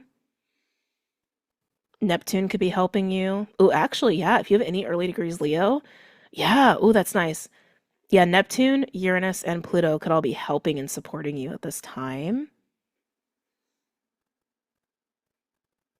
I feel like early degrees Leos are doing really good right now. Anyway, yeah, a lot of confidence. Again, very much putting yourself out there, putting yourself out there, putting yourself out there. But with the Leo and the solar flares, I do feel like something creative is gaining a lot of traction for you, like a lot. And it's interesting too, because I feel an opportunity here if this person acts. Well, that's very specific. Um, you seem to be growing, progressing, emerging, getting busy, dare I say rising even in your energy, becoming radiant for some of you.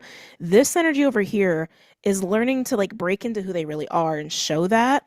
But I keep feeling like as they emerge more in who they are, something with their work or their finances is not symbiotic anymore. Um, Something is strained there, and I'm feeling like there's actually an opportunity between the two of you on the financial front. And I want to say it's through Neptune or something about Neptune and something about creative energy. Well, I just remembered, duh. Durr.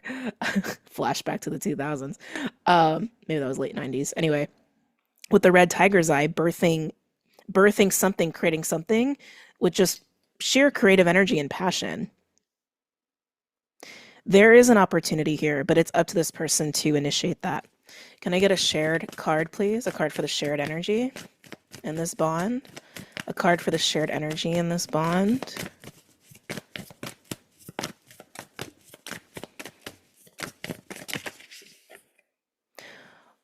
Oh, it's funny. I realized how I said that. Aho, Vesta with hearth. So Vesta is interesting because Vesta can represent like hearth and home on a, I would actually say on a smaller level than its other meanings.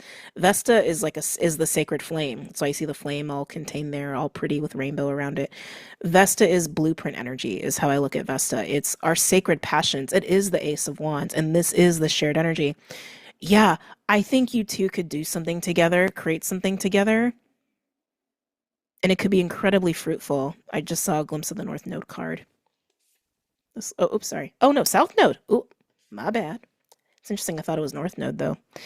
Um, but yeah, with Vesta being the card in the shared bond, there's a sense of fulfillment you two can have through creative energy. I'm realizing too, even like the choosing of the shell, I just chose it because it was like, oh, that'll cover all of it, is literally what I thought. And then I realized, oh, I could put this right there. Like a little, like carrying something precious, like a baby. Not saying you need to have a baby with this person. unless that's something that's that you already know is there's a potential for that. But like a baby, a soul child could be anything. It could be a business, it could be a project, it could be an idea, it could just be a fun adventure, right? But what you two share potentially is a source of fulfillment together. And with everything I was getting already, I can't believe how all that just kind of came to be. Just anyway,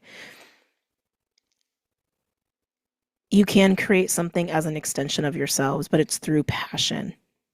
It's through passion. I want to get one more on Vesta. One more on Vesta, please. Got two more. Palace with, I think. Oh, and look, the Neptune connection. Yeah, there's something going on with Neptune and the two of you. Neptune to me is intuition, it's creativity, it's soul, it's sentimentality, it's even romance. But it's inspired, creative, non-physical, fantastical like energy. And it's interesting that we have think with Neptune. Pallas Athena to me is very like Libran in nature. Pallas Athena likes resolutions, likes balance, likes harmony, likes knowledge, likes wisdom, likes creativity as well, but mostly around like resolutions and causes and missions and things like that. So similar to Vesta, where Vesta's more like the fulfillment and the flame, Pallas is like the how. Pallas is the how. So yeah, again, it keeps coming back. There is something that you two can have together, create together, that is very fulfilling. And it seems to be that Neptune is a huge connection for you in that. So if you know this person's chart, I would definitely look at the synastry and just see what you guys have going on with your Neptunes with each other specifically. Um, very cool. I love this. Let's go ahead and pull some. Actually, nope, nope. They said no. Okay, yeah, we're just gonna go with tarot here.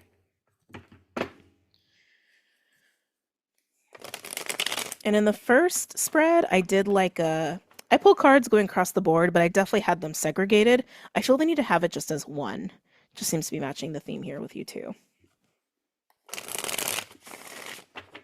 I just got pulled back to this Leo-ish Leo-ish person. It's funny I want to say it that way because maybe you don't have Leo prominent in your chart, but it's just doing a lot for you right now.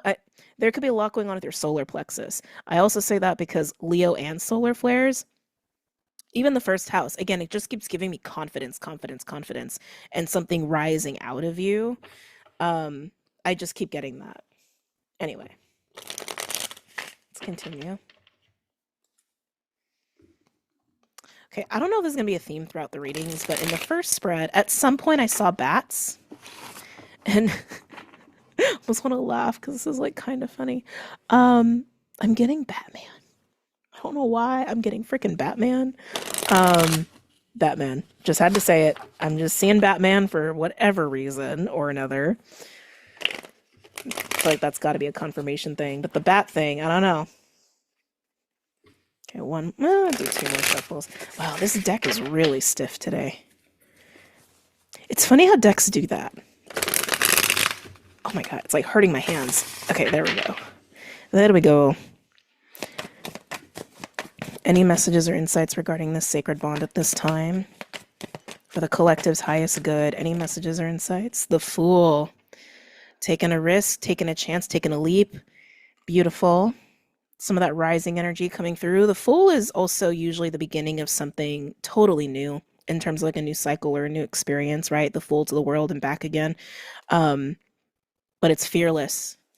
It's fearless. This energy, you fearless right now, or you're about to be very fearless. Some of you, I just heard catch up. Some of you, this energy may feel like they're needing to catch up to you, or almost needing to keep a pace so that you don't outpace them. That just wanted to be said. I don't think that that's actually necessarily true. It may be a perception on their end for some of you. Any other messages or insights regarding this sacred bond for the collective's highest good? King of Swords. That's being very clear, along with confident. King of Swords is very intellectual. They're very sure of themselves, sometimes to their own detriment. But King of Swords is very clear, very intellectual, and also a great strategist and a great planner. Something's just being seen so clearly. It's kind of like I don't want to say a duh moment, but kind of. It's like, duh, this is the only way. Or, duh, of course I'm going to do this. There's no reason not to. Something is just absolutely clear, and I want to say about a path or an action to take, and there's no ifs, ands, or buts about it. It's just obvious. I don't know how to say that grammatically correct. Um, Undisputable, indisputable. I don't think that's a word. Anyway,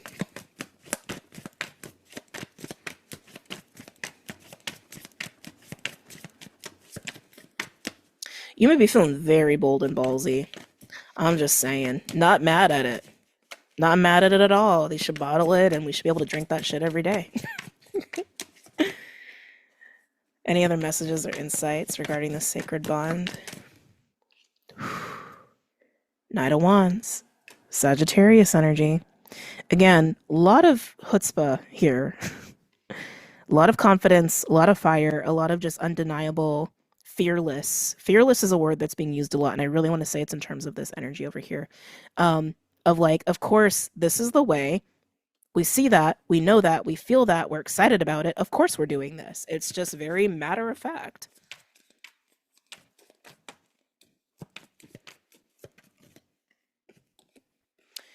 King of Pentacles. Ooh. That just gave me a pit in my stomach. I think this King of Pentacles is actually this energy over here. Again, it's this feeling of chasing, of like, I need to keep up. I need to keep up. I need to keep up. I need to keep up. Don't outpace me. Don't outpace me. King of Swords is quicker than the King of Pentacles. I will say that. Even with the Knight of Wands almost bonding the two. Yeah, I feel like this energy is bonding the two. So both of you could be in very masculine energy at this time.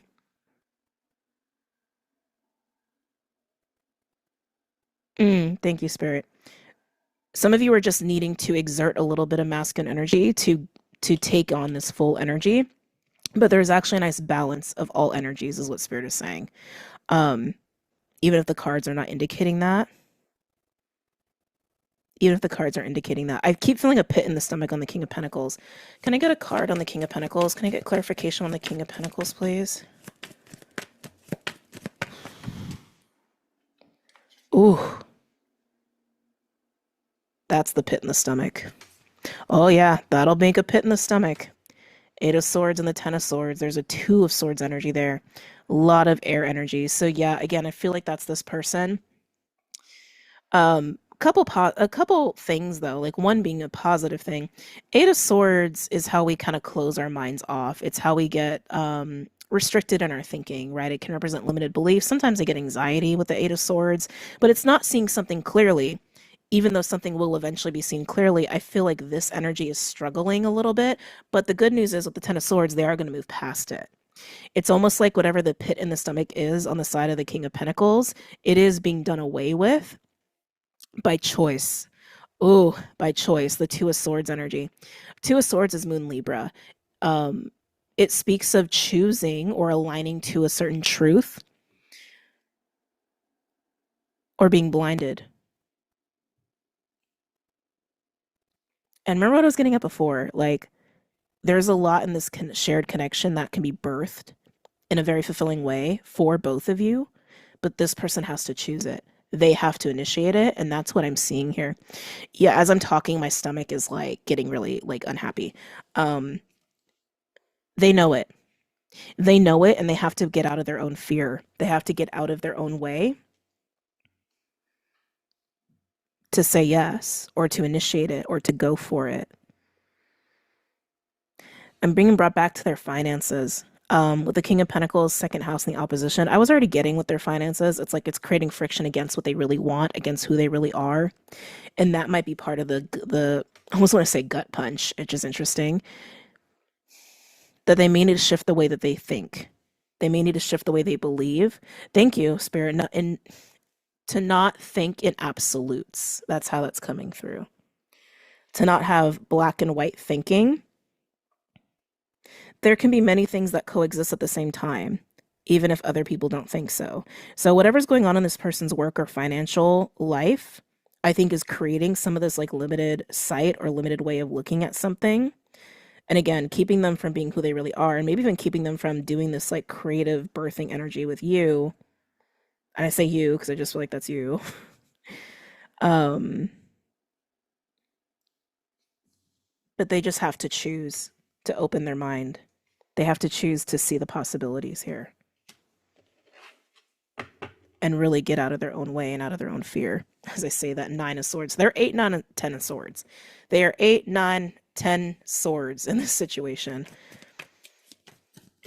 Any other messages or insights? I'm getting the color green very strongly. Someone could have green eyes, or green-esque eyes, or maybe someone's favorite color is green. I don't know what green-esque means. Maybe hazelish, maybe. Someone's favorite color could be green as well. But finishing off here, that's way too many, Spirit. Any other messages or insights for this sacred bond? What's going on in this sacred bond? Ooh, we got the moon. Devil poking out as well. Moon energy. Why is the moon here? Can I get a card clarifying them? Actually, what's coming after the moon? And then we'll come back to the moon. What's coming after the moon? Ooh! Oh, this person. I almost want to give him a hug. So, I'm still going to get a clarifying the moon, but I feel like the Five of Pentacles confirmed what I was already suspecting.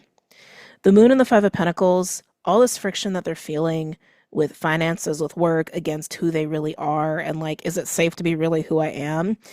The Five of Pentacles and even the 10 of Swords to me is indicating that this person is kind of struggling with feeling, I hate to say feeling worthy, because that's just like, how many times have we heard that, right? But that is actually what I'm getting. That part of that is actually making it difficult for them to choose this, to go in on this, like not feeling like they can show up properly. Even what I was getting before, like, oh, don't outpace me. I gotta keep up. That they can like rise to the occasion. And again, over here, I feel like you're rising. Whoever you are, you rising very clearly. And there's this fear that they can't match that, or they can't maintain that, or they can't keep up in some way. The truth is, though, they totally can with that Sag energy. They totally can. They just have to choose to be who they really are and let that be out there. Also, with the moon and the Five of Pentacles, this energy could be very worried about their finances and like not wanting anyone to know, let alone this energy over here, because they're showing up as a King of Pentacles, which says that like on the surface or even in their life, they come off as, or they're expected to be somebody who has very solid finances. And maybe they don't right now. And they could be struggling with that on an egoic level. I think even just whatever they're going through with the work thing compared to like this internal processing of self is also just making them feel really not good, which, when you have a dissonance going on in your life, it never feels good. Can I get a card on the moon, please? I do think for a lot of you, this person is really worried about being left behind or outpaced. Tell me about the moon. But there's so much promising energy between the two of you, like beautiful freaking fulfilling energy. You both just have to see it and say yes. Tell me about the moon. That's a lot of cards. 3 of Swords at the bottom. Oh god, that nine of Swords was like, I need to be here. King of Wands and Strength. Now Leo is showing up on their end. They're scared. They're scared. 9 of Swords and the moon. Explicitly in tarot, that's like intense emotional distress. Lack of sleep, fear, anxiety, panic attacks. Like, because the moon is the subconscious, it's also the emotional plane, the psyche. 9 of Swords is like straight up fear, nightmares, intrusive thoughts, that kind of deal. So yeah, they're not okay. They're really going through a hard time, and I think most people in their life don't know it. They have no idea. But Strength, again, they're trying not to show that. They're trying really hard not to show that. They're trying to put on a brave face. And I keep getting like this person is struggling with their confidence. But it's interesting because I feel like I'm noticing all the kings: King of Wands, King of Pentacles, King of Swords. We're only missing the King of Cups, and there's no queens out here. But anyway, um, I think for most of this person's life that they're usually very confident. Most of their life, this person has been very confident, but I want to say that confidence has also been because of their ability to like keep a lot of themselves tucked away, right? So it's like confidence by, well, a lot of control, to be honest. Strength also speaks to that. King of Wands also speaks to that. They're trying to be brave. They're trying to be brave right now. I think if this person just said, fuck it, oh, excuse my language, sorry. Keep forgetting keep forgetting where this is going on the internet. If this person just said, F it, let me go in on it with this person. Let me present this idea or this proposal with this person. I think they would feel immediate relief. Like immediate. I still think their finances are kind of funky and may continue to be funky, but whatever you can birth together, again, it's fulfilling. It's very fulfilling. And even with Vesta and Pallas Athena, there are themes there of like mission, callings, like spiritual callings, blueprints, like, that kind of deal. But man, they're scared. What's underneath the Three of Swords? Oh, Queen of Pentacles. Eight of Wands. 10 of Pentacles. Holy crap. 10 of Cups. And the Star. Whoa. Whoa. Okay. This person knows. That just took things to a whole new level. I'm trying to show you guys. You know what? Let me just lay it out like this. Make it easier to see. Look at that. Look at that. This was on the bottom, reading this person's energy. Three of Swords, Queen of Pentacles, Eight of Wands, 10 of Pentacles, 10 of Cups. That's crazy to come out together, not to mention the Star. That is confirming what I already said, and on another level, it's confirming their awareness of this.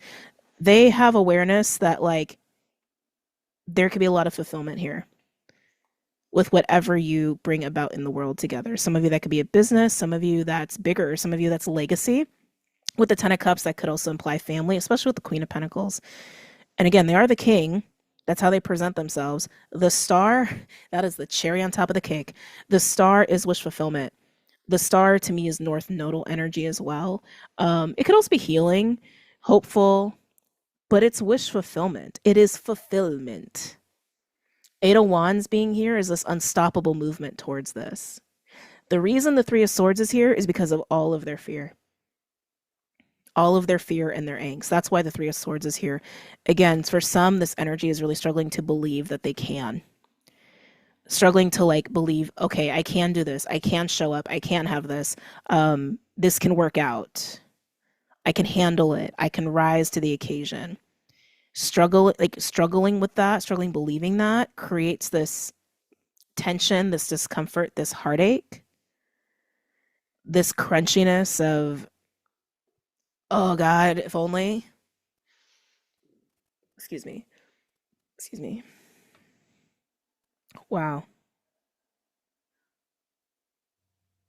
So, really quickly before we move on, if this is all just a wholeness of self-reading, and this is all about you basically going towards the life you want, it's okay to acknowledge you're scared. It's okay to acknowledge that maybe you're worried about being able to handle it, right? You could have been going through a lot with your own masculine energy, your own solar plexus. But you absolutely can have it. You absolutely deserve it. And it's available to you. You just got to take the leap. And you got to acknowledge, and you got to be brave, right? So it's like, we can be terrified, but when we're brave, we are terrified, but we're doing it anyway. I was getting a fearless energy here. So if you're not able to lose your fear, that's okay. Just dig deep into your bravery.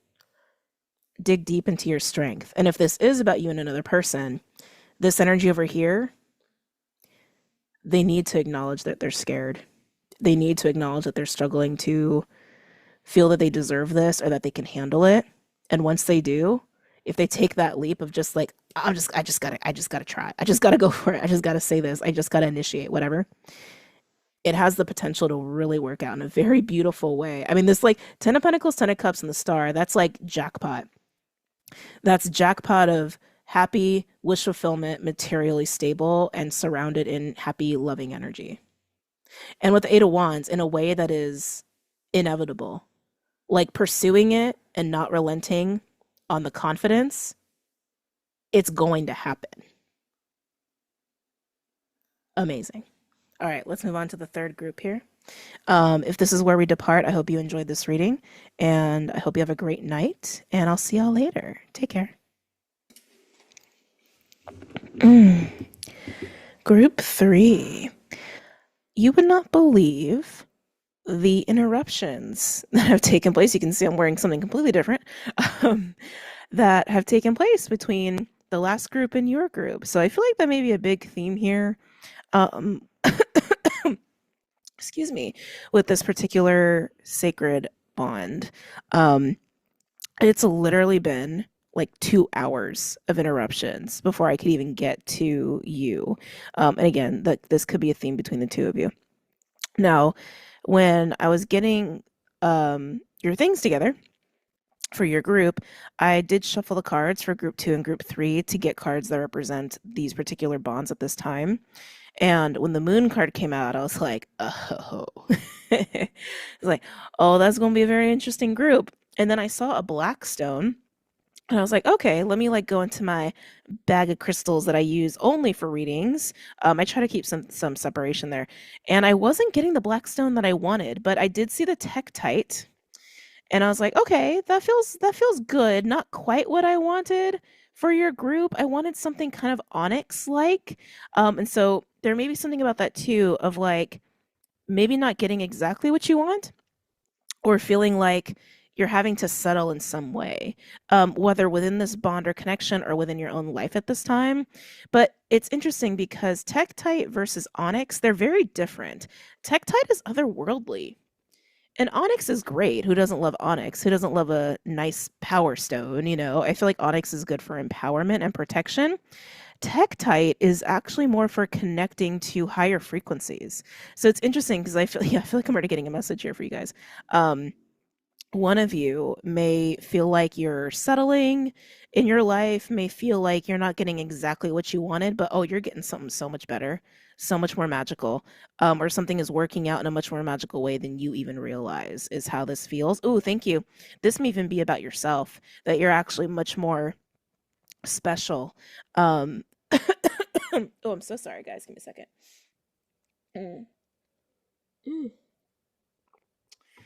That you're actually much more special and unique than you give yourself credit for. Maybe you feel weird about that. Maybe you've struggled, or maybe you've struggled to accept that, own that, or you've been on a journey of accepting your uniqueness. But yeah, Tektite is used for literally connecting to galactic energies. It does help with intuition as well, but it's kind of a wild stone because it's technically a meteorite. Yeah, I was like, let me double check that. I was like, yeah, I'm pretty sure that's accurate. That it's actually a meteorite. It's not even of this world.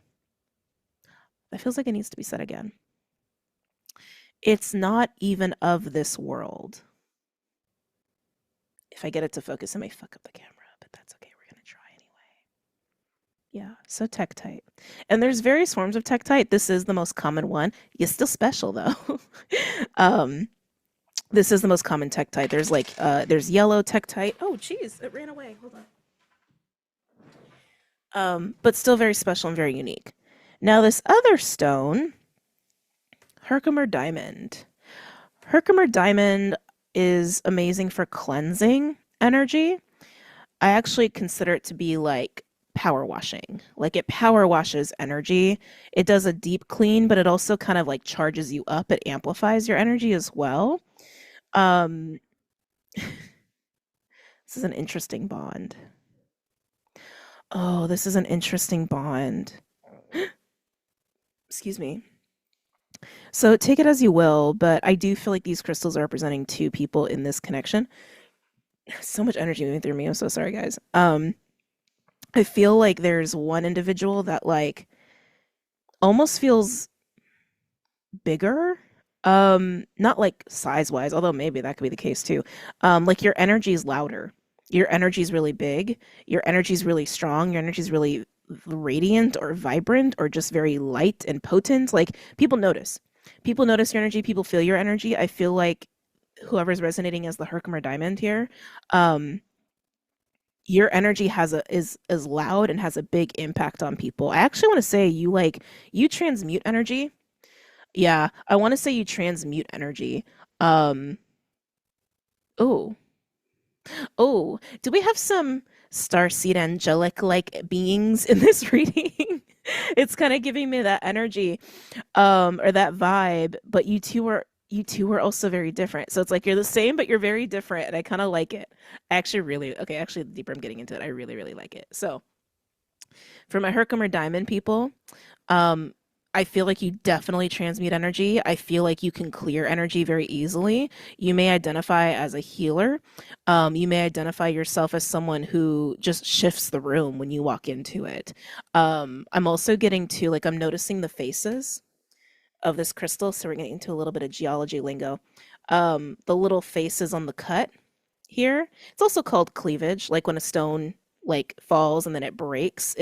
Every stone breaks a specific way because of its molecular pattern.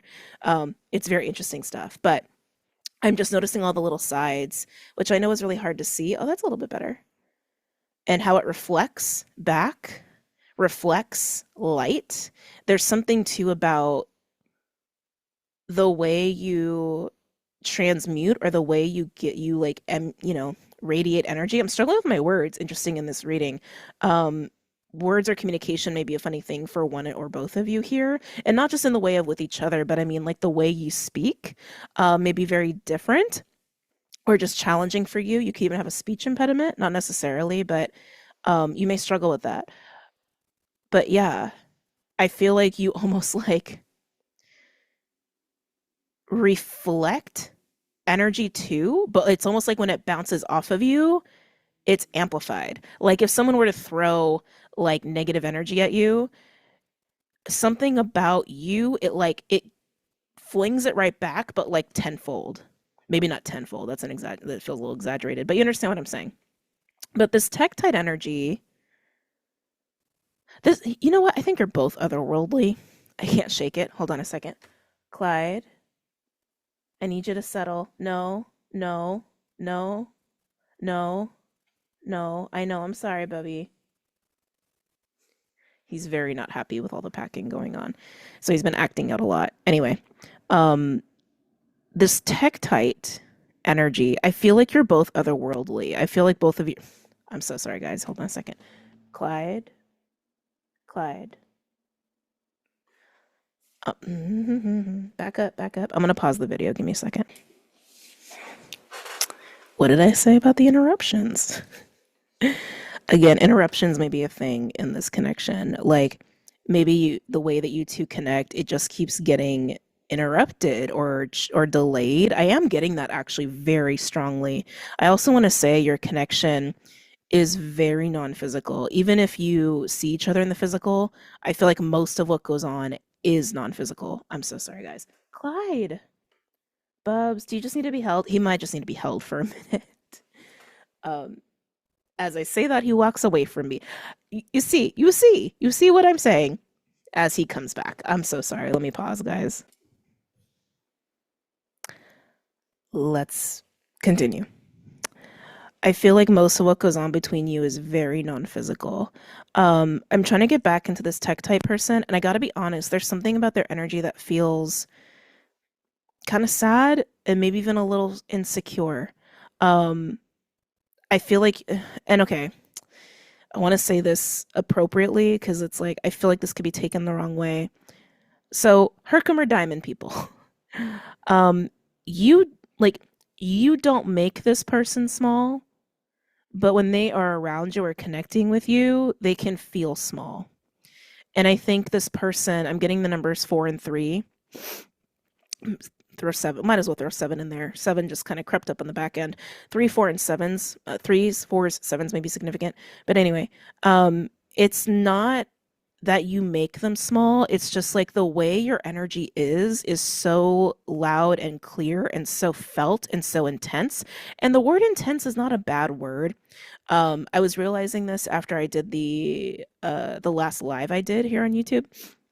I saw a comment about like negative astrology, but I was talking about a very positive astrology day. And I know I use the word intense a lot, but like when I say intense, I mean potent, I mean strong, I mean amplified, undeniable. Like, but these are not bad things. These are not bad things. They can, you can experience intense love, right? That's a beautiful thing. But Herkimer Diamond people, your energy is so felt so strongly, and I want to say you do shine. Like you, like there's something about you that's very beautiful, whether you're a man or a woman. Very beautiful energy, and I also want to say intentions. You have beautiful intentions. Like it's very clear. You're very clear. It just makes this person feel, yeah, just small in comparison. And I feel like they have gone through some work in that way, like some inner work on that. Like, I don't know how long you've known this person. It's gonna be different for everybody, obviously. Um, but I think they've acknowledged that about themselves, like that maybe being around you triggered some insecurities. But at the same time, I think as they work through that, wherever they are at in that process, once they work through that, especially if they have already, they can one appreciate you more, but they can also appreciate themselves more because I feel like Herkimer Diamond people, you are so clear that I also want to say you're very authentic, and I think that can actually assist this person in embracing their own authenticity, their own uniqueness. Because I mean, that's what I was getting immediately with the Tektite person. That like this Tektite person, there's a feeling of like not being fully satisfied in life with what they have going on or maybe even with who they are, but who they are is so special and unique, otherworldly. And I feel like Herkimer Diamond, you can get them to see that. That's been kind of a running theme in the readings today. Um, and it's just beautiful. I want to say this is a really beautiful connection. The non-physicality of it is intriguing to me. But we're going to get deeper into that. We're going to get deeper into that. I want to say, yeah, this connection is mostly felt emotionally, sensed, maybe even strong telepathy as well. Very little physical interaction and contact. Okay. Especially the moon, I think, also really hits that home. Actually, yeah, let's get into this moon energy a little bit. Wow, you can't even see the Tektite, which I know it's a black desk. I literally didn't even think about it. Let's actually put those back on the cards. You can just see both very nicely. Um, yeah, there is something about this Tektite person. I just want to give them a hug. I'm feeling so much of their heart space, and it's like I'm feeling dissatisfaction. I'm feeling sadness. I'm feeling even a little bit of loneliness of like this person who they really are kind of fades into the background. Even if they have friends, like a lot of friends, or even if they're like popular, which I don't know how popular this person may be, but um the core of what makes them so unique doesn't really get seen a lot or embraced. Thank you, Spirit. Doesn't get embraced or accepted very often. And I just like want to hug. I just want to hug this person. There could also be something very different aesthetically about both of you. Like one could be very, well, like it's funny because I did say big before. So maybe one of you, maybe you're a little fluffier than this Tektite individual, and that's, beautiful too. Different bodies and meat suits and all. Um, could also be like different ethnicity, culture, ethnicity, race, culture, etc. Which is interesting because in the first group there was something that was like shared there in the realm of the Hierophant anyway. But I'm sorry, let's come back to you two. Um, yeah, I want to say there's something very different aesthetically with the two of you. Could even actually, I don't think it's the sense of style. I think your sense of style is actually very similar, which is also interesting. Understated is what I just heard. Understated, understated.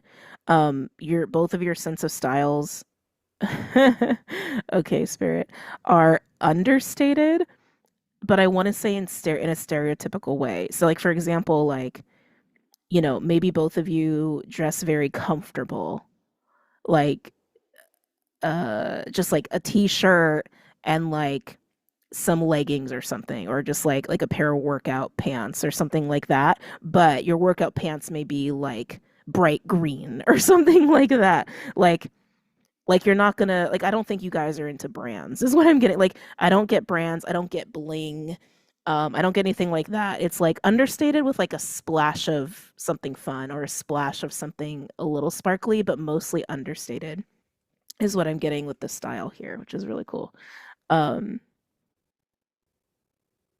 I can't get away from the emotion on this person.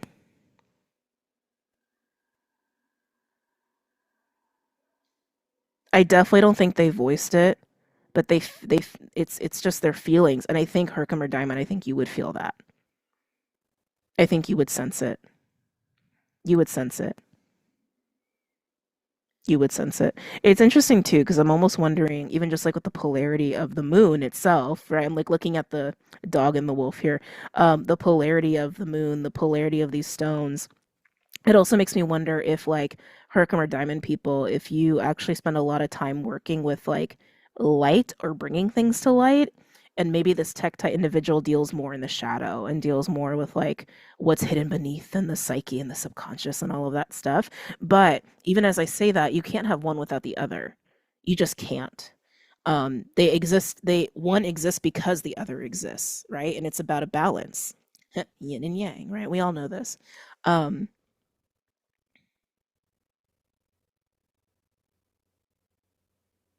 yeah. There was something else that came up, but I feel like I already said it, so I don't want to beat a dead horse here. In the non-physicality of this, well, I'll just say it. In the non-physicality of this connection, I think you both understand what is happening in the non-physical in this connection, even if it's not spoken out loud. It's like this is giving me very psychic, spiritual kind of a connection here. But again, I think you both are otherworldly. Let's go ahead and get into the dice. Let's see here. Yeah, this wants to go here, which is interesting. I've been putting this on that side for the most part. Are these going to show on camera? Or is it going to be too bright? Oh, good. They're going to show. Roll my sleeves up for this one. Let's get into this Tektite individual. I wouldn't be surprised if we get like a water sign or an air sign, just with all the intuitive, otherworldly moon energy. Actually, I guess on either side would be um, not surprising. Tell me about this Tektite individual in this sacred bond, please. Tell me about this Tektite individual. I'm getting a flash to childhood, like immediately. Um, I don't. What are those called? I don't even know if this has a name. Like I'm just seeing like a plastic stick and like glittery, um, foil-like material on the end of the stick and just like waving it around through the air. Just very like simple, wholesome childhood like things. I'm also getting like stuff about kites. Um, this person may be like reflecting a little bit or being nostalgic about their childhood or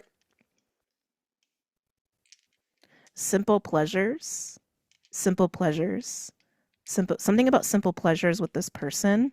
I think your inner children get excited with each other when you allow it.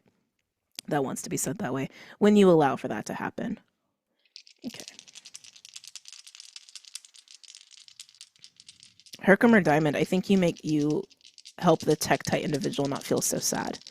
Um, let's get into this Tektite individual, please. There's that Scorpio. Not shocked. Not shocked at all. So we have Scorpio, 11th house, and the North Node. North Node, I think, came out for another group, but it's been so much time has passed with all the interruptions. I don't remember which one. 11th house, which is Aquarius energy. And then, of course, we have Scorpio, little Cancer and Aqua peeking out there. Interesting. This individual could have a North Node in water. I say that because one, we have Scorpio, but the North Node right now is in Pisces. We also have the moon out here, which is Pisces and Cancer. For me as a reader, it's traditionally Pisces and Tarot though. Um, Capricorn rising or Cancer rising is also coming through on this end. That Scorpio 11th house is really screaming a lot, actually. It's interesting when Scorpio shows up in a social house. And by social house, I mostly mean the air houses, but like there's other ones too. Like fifth house is pretty social.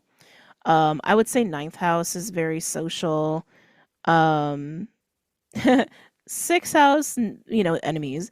Um, but the 11th house is literally community, right? It's community, it's humanity, it's the larger global community at large, how we all communicate and connect with each other. It's also a house of friendship as well. Um, oh, and people that will give you the praise. That's interesting that it came up that way. I guess that makes sense, opposite to the fifth house. Also, the 11th house is house of hopes and wishes, right? But it is a very social house. And so when Scorpio, little astrology talk here. When Scorpio is in an 11th is in a social house, the 11th house, the third house, I'll even say the seventh house, but more the third and the 11th, just speaking to the air energies here. It can create this like strange, private, reserved, hidden kind of vibe when it comes to relationships. It can also create this feeling of like thriving off emotional depth, thriving off of like deep intimacy with connections. That's for sure with Scorpio. But it's also the taboo things. It's also the things that most people don't want to go into or talk about, and like needing that in your connections. Needing that in your connections. So this energy is very deep. They feel a lot, and I just keep getting they feel so misunderstood. They feel so misunderstood. I'm hearing misfit. They feel like they really are a misfit socially, even if they find ways to cultivate connections. They just feel like they don't fit. And I think that this person's had a lifetime of trying to accept that. Now, with the North Node energy being here, there is. So there's been a running theme as well with the readings today. Like it seems like everyone's psychic energy has been coming through, but collectively, we are in a period of time with this grand water trine where everyone's psychic abilities are really sharp right now. But the North Node is what we're evolving into, what we're moving into, what we're learning. But I am getting a little bit of a, especially with Scorpio, a little bit of a seeing like prophetic actually, like being able to see ahead or even see into the future or feel into the future. Yeah, I'm getting the word prophetic. Oh, candle just went out. Um, yeah, I'm getting the word prophetic. I feel like this person has a really good sense of like which way the wind changes and which way the wind blows and like what is really part of their own future, which in a weird way I feel like this person almost gets saddened by it at times, which there's struggles with everyone's gift. I feel the need to move this out of the way. Sorry, it was distracting me. um that was a me thing, not a psychic thing. Anyway, um yeah, I feel like this person can usually sense what's down the pipe or pike or whatever that however you say that phrase for themselves. But like I'm getting this like saddened energy because like when they can sense something is coming, I keep getting pulled back to like that's not really what I want. Like knowing something may be coming and it's like, oh, but I don't know if I actually want that. Oh, that's not totally in the realm of what I was wishing and hoping for. I want to say that's their pattern. That's their lived experience. But with the influence of this Herkimer diamond energy, I feel like they're starting to sense good things. Like they're starting to sense that something really positive is coming down the pike. It may be this connection itself, but it could even be bigger than that. Yeah, thank you, Spirit. Yeah, this person is learning a lot about belonging, that feeling of belonging. Could even, be equated to home, even like homesickness, but it's all this feeling of like I've been so misunderstood, I don't belong, I don't fit. I think they're about to fit. They're about to fit. They're about to fit. They're about to fit into something that is for them and has always been for them. But this is also coming with a lot of self-acceptance as well. Interesting. Oh, jumping the gun here. Let me get a card from the Star Codes Astro Oracle, please, for this Tektite individual.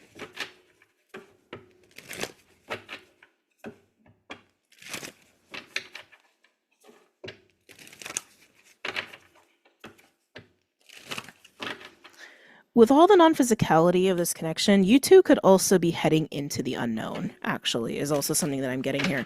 While this person can sense what's like, when I say they can sense what's down the pike, it's like they can get a gist of like the vibe. Like, oh, I know something is going to change with work. And it may make me feel like this. Great, meh. Like, you know, or oh, I know something's gonna shift financially. It's like they don't have like the details, but like they can taste it. They can like sense it, even if they don't have the details. But there's something about the connection itself where there's a big unknown factor.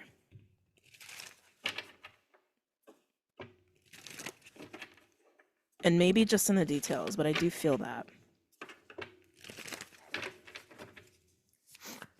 What's going on in this Tektite person's life at this time? What's going on with this Tektite individual? I am getting like old school teacher. Again, this is feeling like it's being pulled back into childhood. I literally just saw someone at a chalkboard with like an old school long ass ruler or pointer. It kind of looked like a ruler to me. This person may be, yeah, getting a lot of just like weird nostalgic flashbacks. That's interesting. From childhood. What's going on with this Tektite individual? Yeah, they really struggle with being different. They really struggle with being different. And I think in a way where they really have not said that to anybody. They may say it to this Herkimer diamond.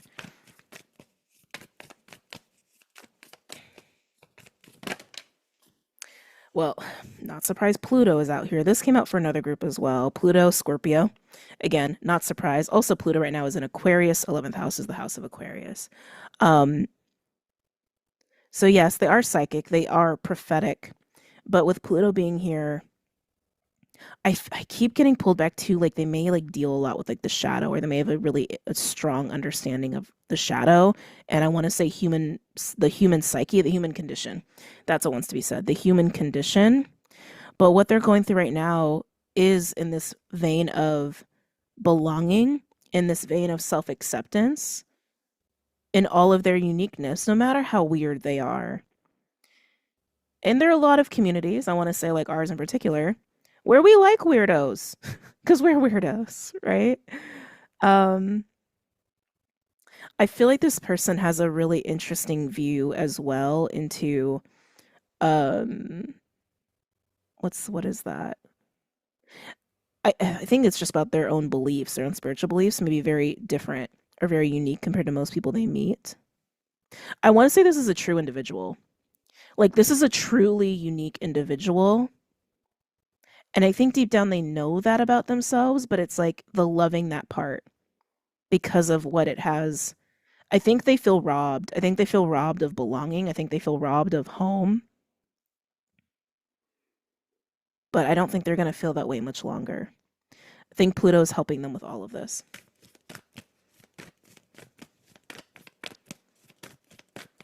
What else is going on for this Tektite? Yep. Progressions with journey.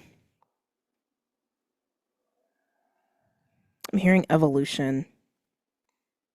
I keep coming back to the same message. Their experience of accepting their sorry. Didn't realize it went out of focus. Let's see if it fixes that. Okay, there we go. Excuse me. Yeah, I'm getting evolutions.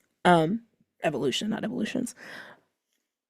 I just keep getting the same message. This person is about to find belonging or understand belonging on a different level and move into a self-acceptance of themselves. And I feel like they're about to actually fit somewhere in a way where they've never fit before. And again, could be within this connection. This connection could be facilitating that. One more for Tektite. Wow. Ooh. Oh, sorry. Okay. That phone's been going off a lot lately. Opposition. Why is opposition here? Can I get a card on opposition, please? Opposition came out for another group as well. I think it was the last one. So group 2 and group 3 could have a lot in common. Or you could have felt drawn to group 2. I think it was group 2. Tell me about opposition. Why is opposition here? It feels like resistance to me. Like having a hard time believing it. Having a hard time believing what they're sensing. Ascendant and 12th house. Interesting. 12th house to ascendant. Endings to beginnings. That is evolution. That is that is a vibe of going around the karmic wheel, going from the 12th house to the first house, going from the like alpha omega energy. I just keep getting evolution, evolution, evolution, evolution. This person is about to fit somewhere, um, or even with someone. Again, could even be this Herkimer diamond. I can feel it. They're having a really hard time shedding the past. They're having a really hard time letting go of feeling like such a misfit and feeling very robbed. Like very robbed um of being accepted by others and understood by others. I just keep wanting to wrap this person in a hug. It's like hurting my heart. I'm not taking it, but I think it's interesting. Saturn in sixth house, that could be a placement for this person, or they could be very disciplined with Saturn in sixth house, like very disciplined, very good worker. Even as I said that, something in me went, ugh, like something in me cringed as I said that. I don't think this person would do well in a traditional patriarchal work environment. Like, I don't think this person would do well in a like, actually, with Saturn in sixth house, I actually want to say authority. I don't think they would do well with that. Um, they could if they had to. I don't think it would make them happy because they already feel like a misfit, and like being in a dynamic where they have to like be in authoritative exchanges, I think would just exacerbate that feeling. Interesting. I keep getting this person's heart is hurting. Let's move into the Herkimer diamond energy. Actually, I feel like I almost need to like hold it again to kind of get reacquainted, because it's like you're both similar in that you are otherworldly, um, but you have very different energies, and I want to say you've had your experiences have been very different, but even in those differences, you find resonance with each other. Oh my God, that's so beautiful. So beautiful, it made me cough. Um, Made me choke on my own words. um, yeah, even if your experiences are very different. Ooh, ooh, thank you, Spirit. Thank you. It's almost like your life experiences, or even like experiences that kind of touch on your otherworldliness. The way that they're different for Herkimer Diamond, it's almost been like this constant. You've I feel like this is you, collective. I feel like this is you. It's just how it's been with the dice since I've been doing these sacred bond readings. Any like this group, I always feel like is someone you're dealing with, and this always feels like you guys. Anyway, the differences though in your experiences, so Herkimer Diamond people, it's like your experiences in life, your hardships, your challenges, even the dark phases, anything having to do with your otherworldliness has always been reaffirming of your faith. That's actually what's coming through. Like you've had a lot of um you've had a lot of faith. Yeah, you've had a lot of faith or faith affirming experiences. This individual, it hasn't been quite like that. It's like they sense and they know. They sense and they know, but that's about it. It hasn't been a journey of faith. It's been a journey of reaffirming that they're different. Oh God, there it is. So Herkimer Diamond, you've had a journey of reaffirming your faith and your beliefs. The Tektite individual has had reaffirming experiences that they're different. Yeah, that would get pretty tiring. All right. And you may resonate with both sides here. That's not uncommon in some of these sacred bonds I've been noticing.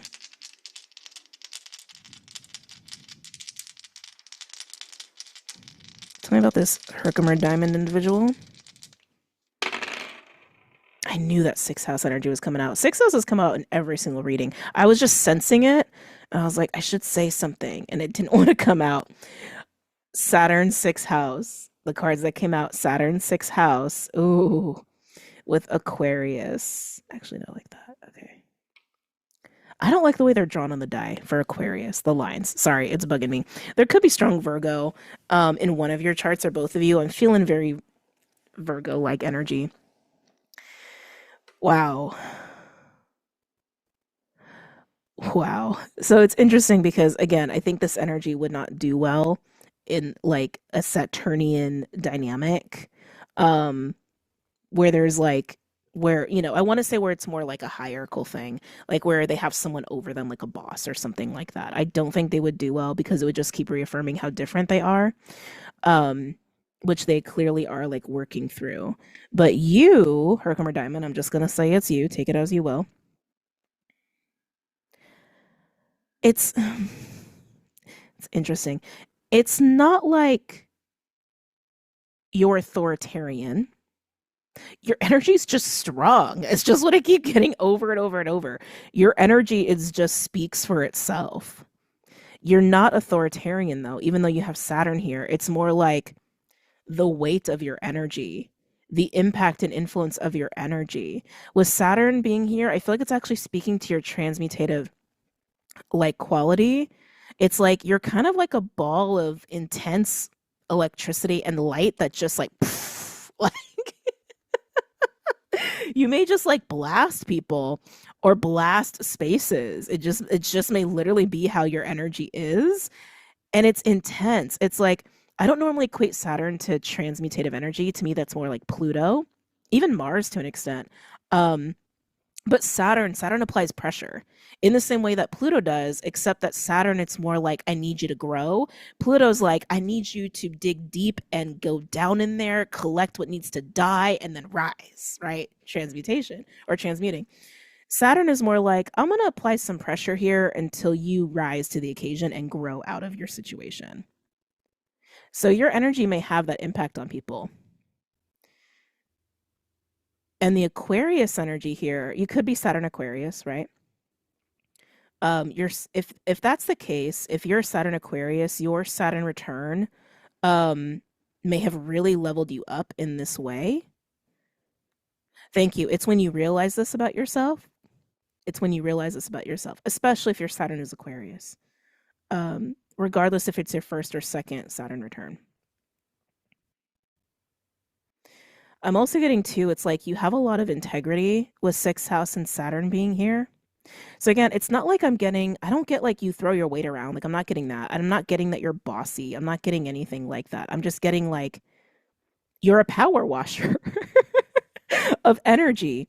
You come in, you apply pressure, and people are either gonna like rise or get cleaned out or run away is really how it's coming across. I'm sorry, it's making me laugh. It's kind of funny the visual I saw. It's like a light ball like walking into a room and people are either going to run away or they're going to like hang there with you under the pressure, deal with the pressure and allow themselves to shift, allow themselves to rise, allow themselves to clear. That's really how it's coming through. The sixth house just caught me. Why?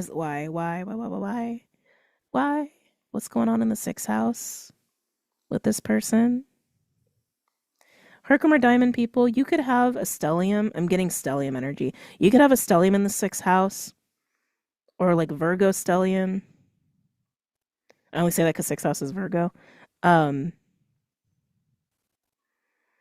there's something about the sixth house that feels. What is the word for that? I can't even put my finger on it. It feels charged. It's actually making my heart race a little bit. Maybe you're stressed out at work. You could have some stress at work at this time. Sixth house can represent like work relationships or daily routines, daily work, right? It's like literally the effort we put into things, how we maintain things. You could be having a lot of stress and pressure at work right now.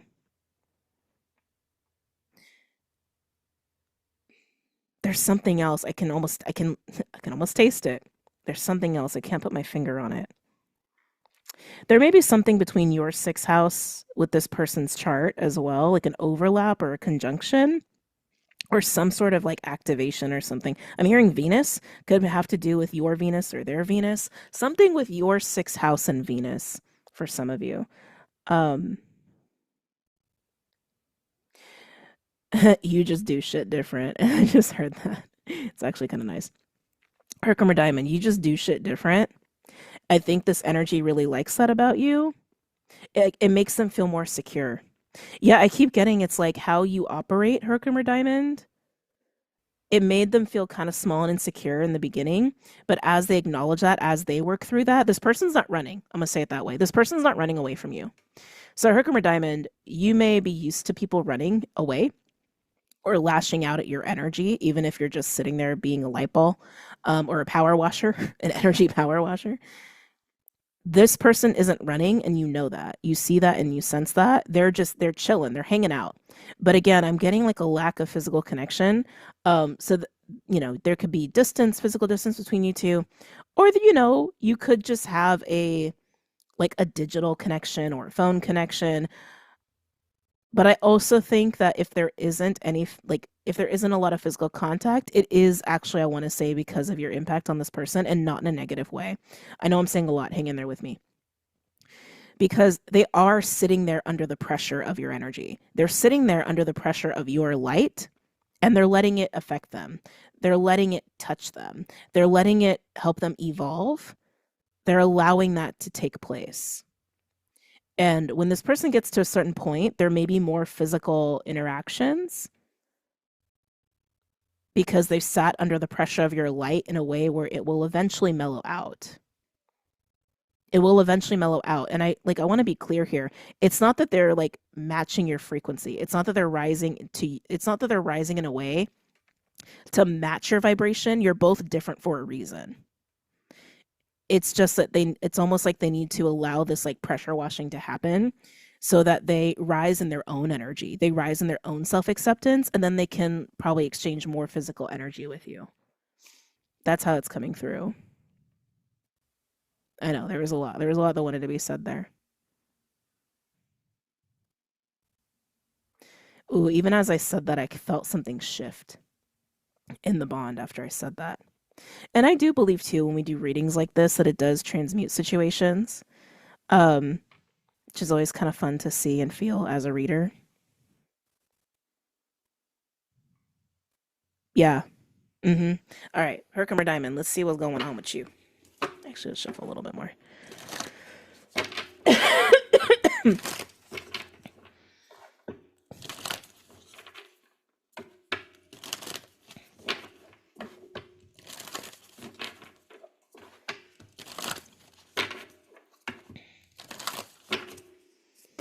What's going on with this Herkimer Diamond?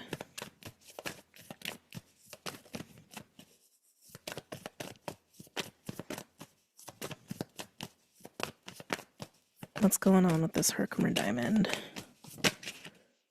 Solar flares. That card's also come out quite a bit today too. Again, you and group 2 may have some stuff going on here. So solar flares, that definitely implies that there's a rising of energy, or there's a lot of momentum of energy about to happen or occur.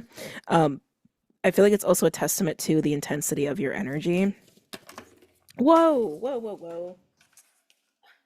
Hold on, they flew everywhere. Give me a second.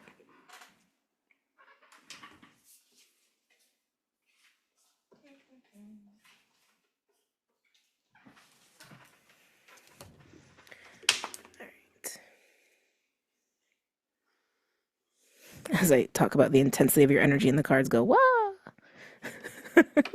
They go for a ride. Tell me more about this Herkimer Diamond.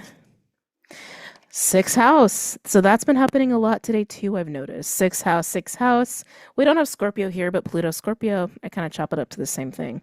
Again, something is going on in the sixth house for you. And it just feels charged, which solar flares. Charged. Yeah. I almost want to say there's like a light being shown on your sixth house, a light shining on your sixth house, being illuminated, being brought to light. Something is right. Thank you. Something is emerging in your sixth house. Something is emerging in your work. I really want to say your work life, Herkimer Diamond. There's a tension. Thank you. There's a tension on your work life right now. maybe how you go about your work. There could be eyes on you at work, like maybe your boss is checking you out or something like that. Not like checking you out, but like micromanaging even. You're attracting attention in your work life, maybe even your daily life, but I'm feeling more work than anything. You're attracting attention right now. One more. Oh, 6th house to the 7th house. Interesting. 7th house is not always about marriage and relationships. It's a big part of it, but every house receives something from the previous house.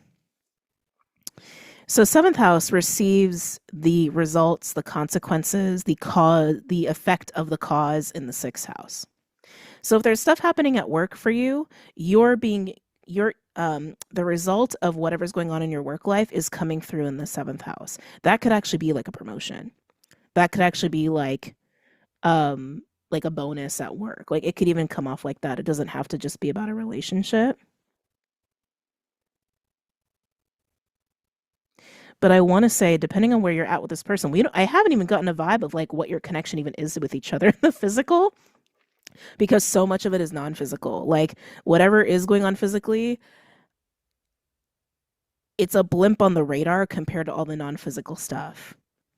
So you would know who this person is in your life. I don't think this would be a stranger to you, because I feel like they've been sitting in your energy. They've been sitting in your light and like taken the pressure to evolve in this way, so that they will move into that self-acceptance, move into that state of belonging, so they can finally fit. But you, Herkimer Diamond, because I feel like most of the collective here is Herkimer Diamond people, you're going through some sort of elevation here. And I want to say it's because of work. Thank you. Or the work you've put into something. So 6th house, while we equate it to like work and work relationships and tasks and all that stuff, it's also just the action of work, meaning the action of you putting in time, energy, or money into something to maintain it or to get it to grow. Whether that's career, whether that's financial investments, whether that's personal goals, whether that's health. You understand what I'm saying? So you are elevating here. Can I get another, please, on 7th house for Herkimer Diamond? But you're being noticed. You're being noticed in some way. Or this level up is being noticed. Oh, I don't know why I made that noise. I'm making a lot of funny noises in the reads today. Wow. Yep, look at that. Expansion and growth. I wouldn't be surprised if you guys are coming into some sort of bonus at work, or some sort of promotion, some sort of upgrade at work. But it's noticed. Whatever your upgrade is, Herkimer Diamond, it's noticed. It's noticed. Interesting. And look what's on the bottom. Venus. What did I say? Something about the 6th house and Venus. Venus and Jupiter too. That is like yummy. That is uber yummy. That's just like pleasure on pleasure. That's good things on good things, as long as it's not an excess. If it's an excess, it can get kind of gnarly. Oh, the shared connection. See? It's like there's something about the two of you in the physical that is just like crickets. It's so interesting. Can I get a card for the shared bond, please? Can I get a card for the... Take that? No. Can I get a card for the shared bond here? What's going on in this sacred bond? Can I get a card for what's going on in the sacred bond?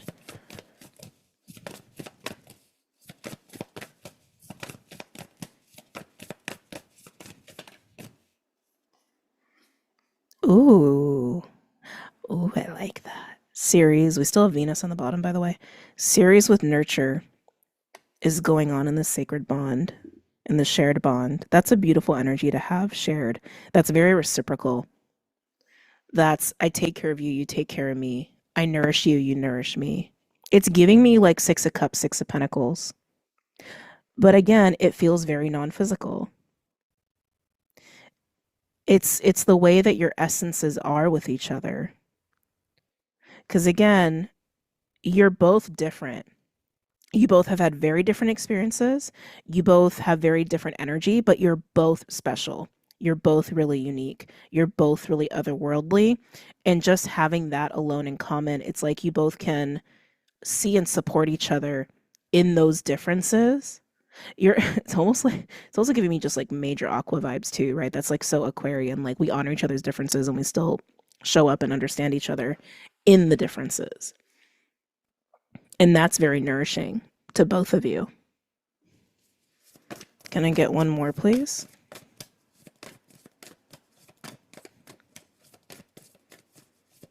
One more for the shared bond on series.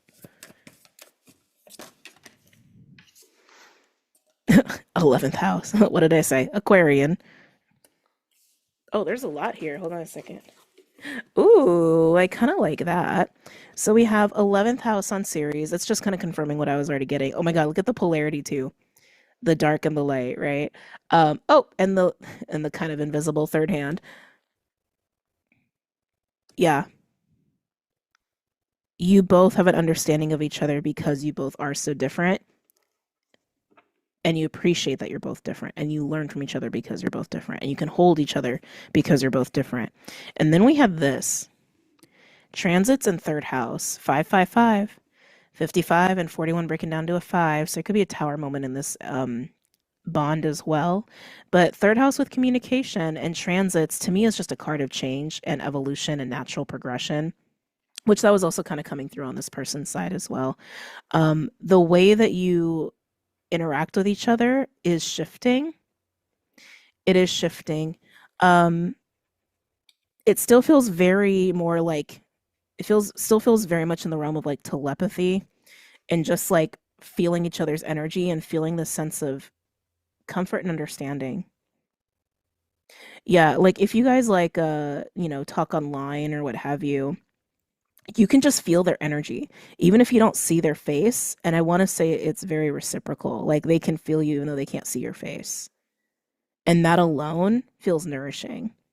Oh, I'm just really like sitting with how precious that is. I think there's a very important conversation coming up in this connection as well. Yeah. Yeah. Yeah. I'm just getting excited. Also, something I'm noticing, when we first got started here, I think we were talking about this Tektite person with their dice, and I was getting something about the social house with Scorpio being there, and I mentioned the air signs or the air houses. Third house, 11th house, which is Gemini, Aquarius, and seventh house, which is Libra.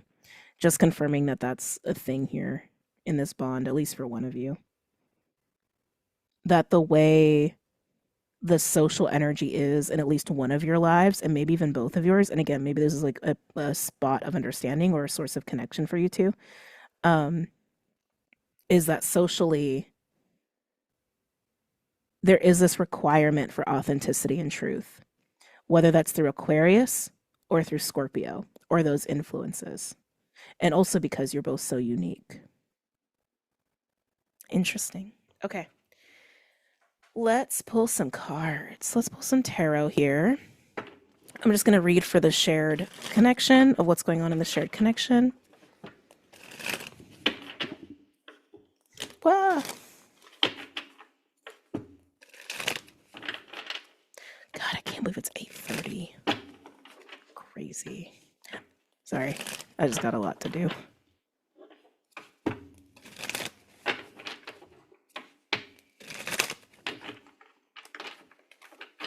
Okay.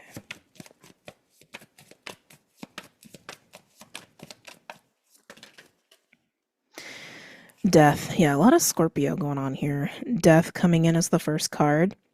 Transformation, transmutation. Again, I do think you are shifting this person just because of how your energy operates, but they are clearly going from the 12th house to the first house, that kind of ending to beginning, death, birth energy. Pluto also, like they are emerging into a sense of self where they are more accepting of self and they feel more of that belonging energy.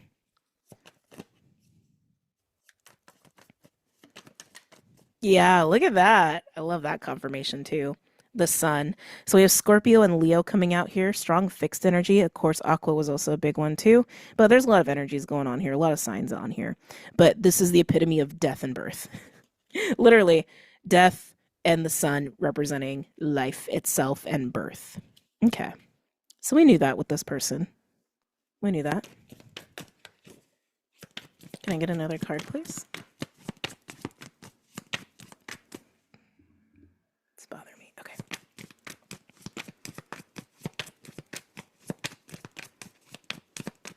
What's coming after the sun?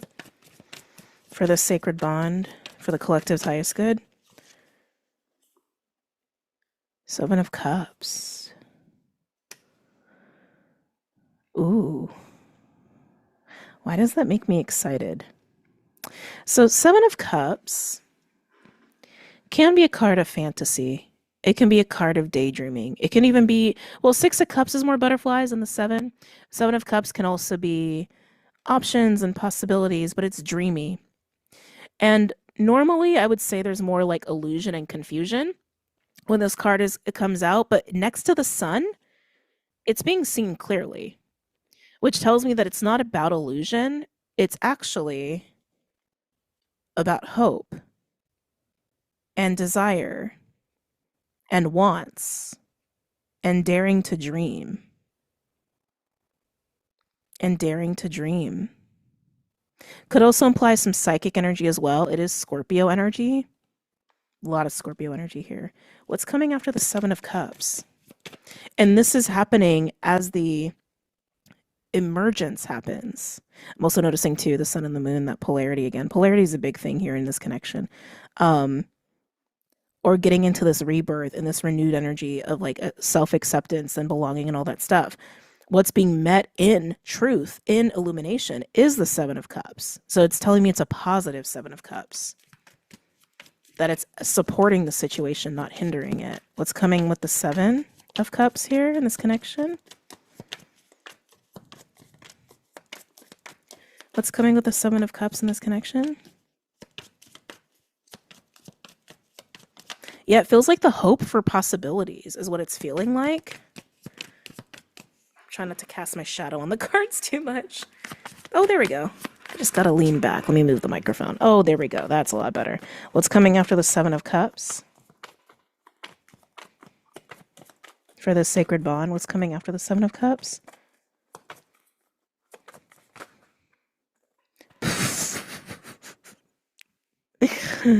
Wow, Spirit. Okay.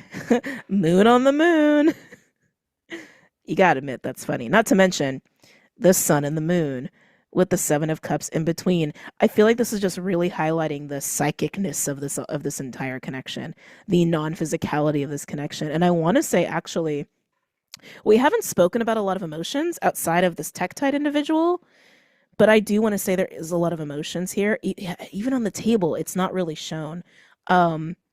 It's felt. Yep, it's felt. This is a felt connection. I feel like I'm yelling. I'm sorry. This is a felt connection, and it's a psychic connection, and it's a spiritual connection. Again, even the duality polarity is like crazy. I feel like you're both really feeling each other, even when you're not talking. You just, you know what? All right, I'm just gonna say it. There may be a group of you in this connection that you're in this reading that you're resonating with.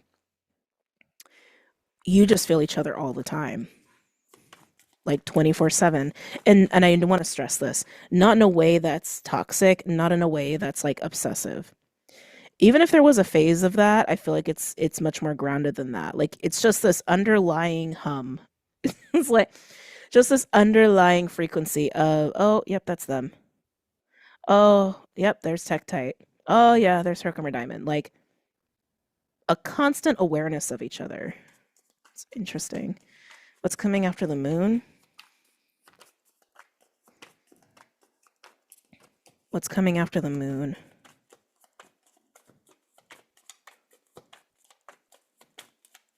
What's coming after the moon in this sacred connection, in this sacred bond?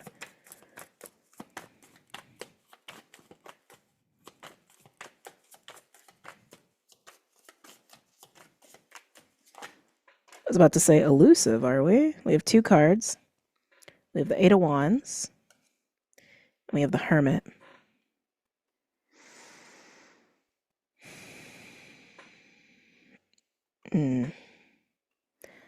Why am I feeling this is the Tektite individual? The Tektite individual may have some strong Virgo going on in their chart. Again, also very much sixth house energy. I feel like they're the Hermit, even though they're coming in on the side of the Herkimer diamond. Just feeling. They're just within and just feeling so much. The Eight of Wands with the Moon and the Seven of Cups, I almost want to get one clarifier on this, but this is giving me, I feel you, you feel me. I am more hopeful. I am more inspired.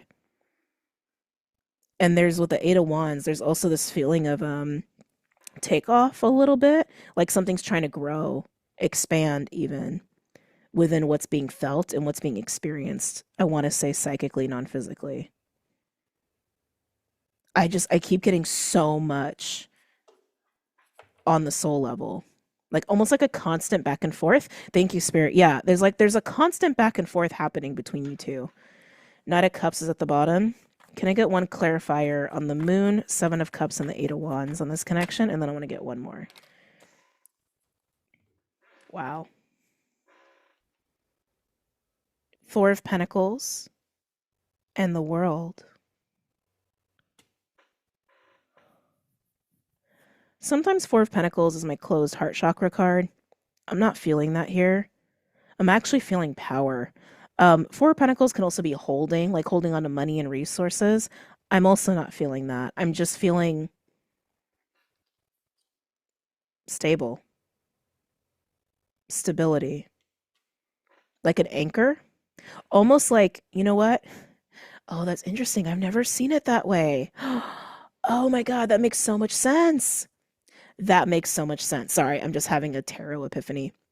Because I started seeing the Four of Wands, and I was like, oh, because like the Four of Wands is treated in the tarot community like, you know, a card of celebration, a portal card, 1111, relationship, all that stuff. It can also represent foundations, like an actual house or like a structure where people gather or like inner circle. The Four of Pentacles is the physical manifestation of stability, of power, of holding, of gripping, of anchoring. And seeing the Four of Wands in my mind's eye, it's almost like this is actually what's needed for the Four of Wands to be stable, to be enjoyed in the physical. Like the Four of Pentacles is the anchor to the Four of Wands that makes it possible. That's just how it was coming through. I don't think that's the case all the time. But I think in this situation, even though we don't have the Four of Wands out here, I feel like that's what it's alluding to. Like something that's changing in this connection is the physical. Yeah, even look at all the cards. Death, that's completely non-physical. Well, mostly non-physical. The Sun, also non-physical. Seven of Cups, non-physical. Moon, non-physical. Eight of Wands. Eight of Wands is Mercury Sagittarius. It's about unstoppable, fast-moving energy, which is why a lot of people equate it to traveling, communication. It's just like go, go, go, go, go. Non-physical because it's also the element of spirit. Hermit. Hermit can be physical, but it's more about going within. This is the only physical card that's here. This entire connection is about non-physicality. So what is changing in this connection is that as this person is moving into this like renewed birth, I almost want to say free even, state of self where they are more self-accepting, they are shifting their relationship to this notion of belonging, and they're about to fit somewhere. But where they're about to fit, I want to say, is in this connection. In the physical, there's already an understanding, there's already a symbiosis. It's mostly non-physical though. So all this back and forth, the Eight of Wands and the Seven of Cups, this unstoppable back and forth, back and forth, back and forth that is felt spiritually, felt emotionally, telepathically, where it's hopeful and it's fun and it's kind of playful and kind of fantastical, all of it going on in the psyche between the two of you. What's changing with the World card, what's completing with the World card, is this phase of non-physicality. I just got drawn back to their side of the 12th house to the first house. They're totally going through a rebirth or a reinvented sense of self. And on the other side of it is a physical anchoring, a material plane anchoring of the way you interact with each other. This connection is about to ground in the physical because of the work this person has been doing with themselves, and how there is this like, oh, we can coexist in each other's physical space now. And it's not because they're the same. It's not because one is trying to be in the same frequency as the other. It's because there's this full acceptance of self individually. And there is this understanding of how different both are and how much that is appreciated. What's coming after the Hermit? This is a beautiful connection, whoever this is for. Oh, the seed. I love it. Page of Pentacles. Page of Pentacles can be a card of friendship. So you two could be friends. It doesn't have to be a romantic, sexual situation. I would actually say for maybe a good chunk of you, it's not. It's just a very intensely spiritual and emotional one. Could always lead to something else. But the Hermit with the Page of Pentacles, it feels like there's this deep contemplation of this anchoring, into the physical. It could even be an olive branch of, hey, you know what? Maybe it's time to meet for coffee. Hey, maybe it's time that we like go grab lunch or something. Hey, you want to go for a walk in the park? Hey, do you want to go for a hike? Like to do something physically together that you've never done before, but like in a way that is, yes, new because you've never done it before, but also in a way where there's respect, there's integrity, there's almost a gentility because it's the page. It's like, hey, let's just feel this out. Let's feel this out. I just got pulled to the 6th house and the 7th house. Again, I think there's something, Herkimer Diamond, about your 6th house in relation to this person's chart. It would just stand to make sense with what I'm picking up on in this reading. It doesn't have to be, but if you do see that, I think that's further confirmation because there is this upgrade happening, Herkimer Diamond, on your end of things. But it's interesting because it's coinciding with this person's personal upgrade of self, this person's personal emotional upgrade of how they accept themselves. That's allowing them to have more of a physical exchange with you, Herkimer Diamond. You see what I'm saying? So it's like whatever's going on in your 6th house is coinciding with what may be going on in their 12th house. This is interesting. And then on to the next, right? 6th house to 7th house, 12th house to 1st house. It's happening at the same time. There could actually be a transit that's affecting your charts as well in that same way. I'm trying to think of what we got going on right now. Well, Venus just moved to Libra. So whether you're reading whole house system or not, Libra could play a role in one of your 6 houses or your 12th house. Again, this is just stuff I'm seeing, or your 1st house or your 7th house. That would make one of you an Aries rising for sure, or a Libra rising. Or Scorpio rising or Taurus rising. Just things I'm seeing. Yeah. So you're both leveling up just in different ways, but the way you're leveling up,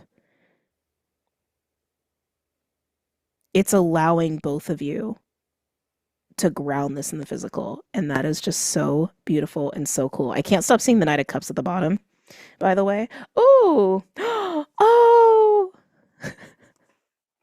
I can't help it. I love these reads and they're just so beautiful like this. Knight of Cups, 6 of Wands, and 2 of Cups. And then you want to see what comes after that? 10 of Pentacles. Oh, and looky here. No way. Okay, I'm putting these down. Hold on a second.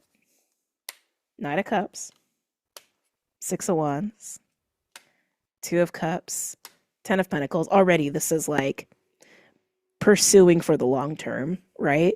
Especially if this is romantic. Again, it can even just be a friendship or like a business relationship.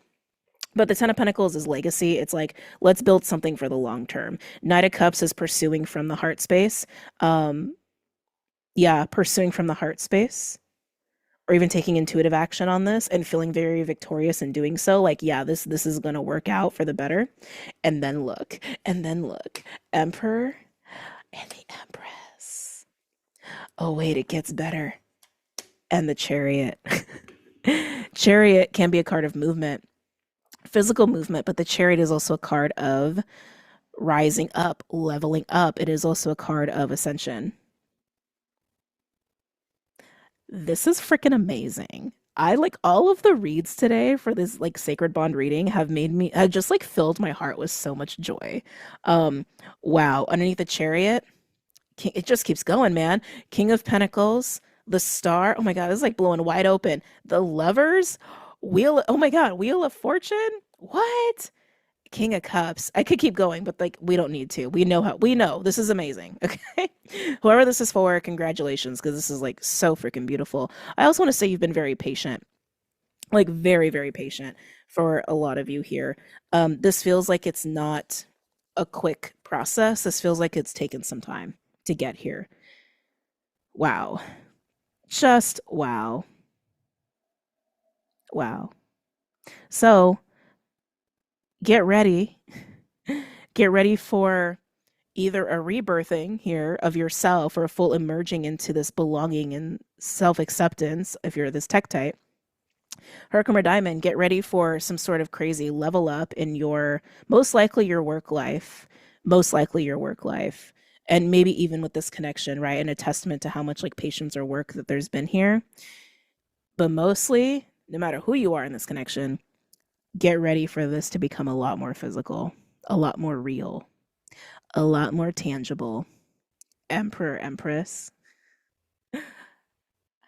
you don't see this shit every day. I'm just saying, my readers know, people who are new to the community, you don't see this shit every day. You really don't. That's beautiful. Again, congratulations. I'm going to hop out. Don't forget to check out the website, Patreon, all that good stuff. And I will see y'all later. Have a really good night and a beautiful week and just a beautiful life, apparently. Yeah, take care.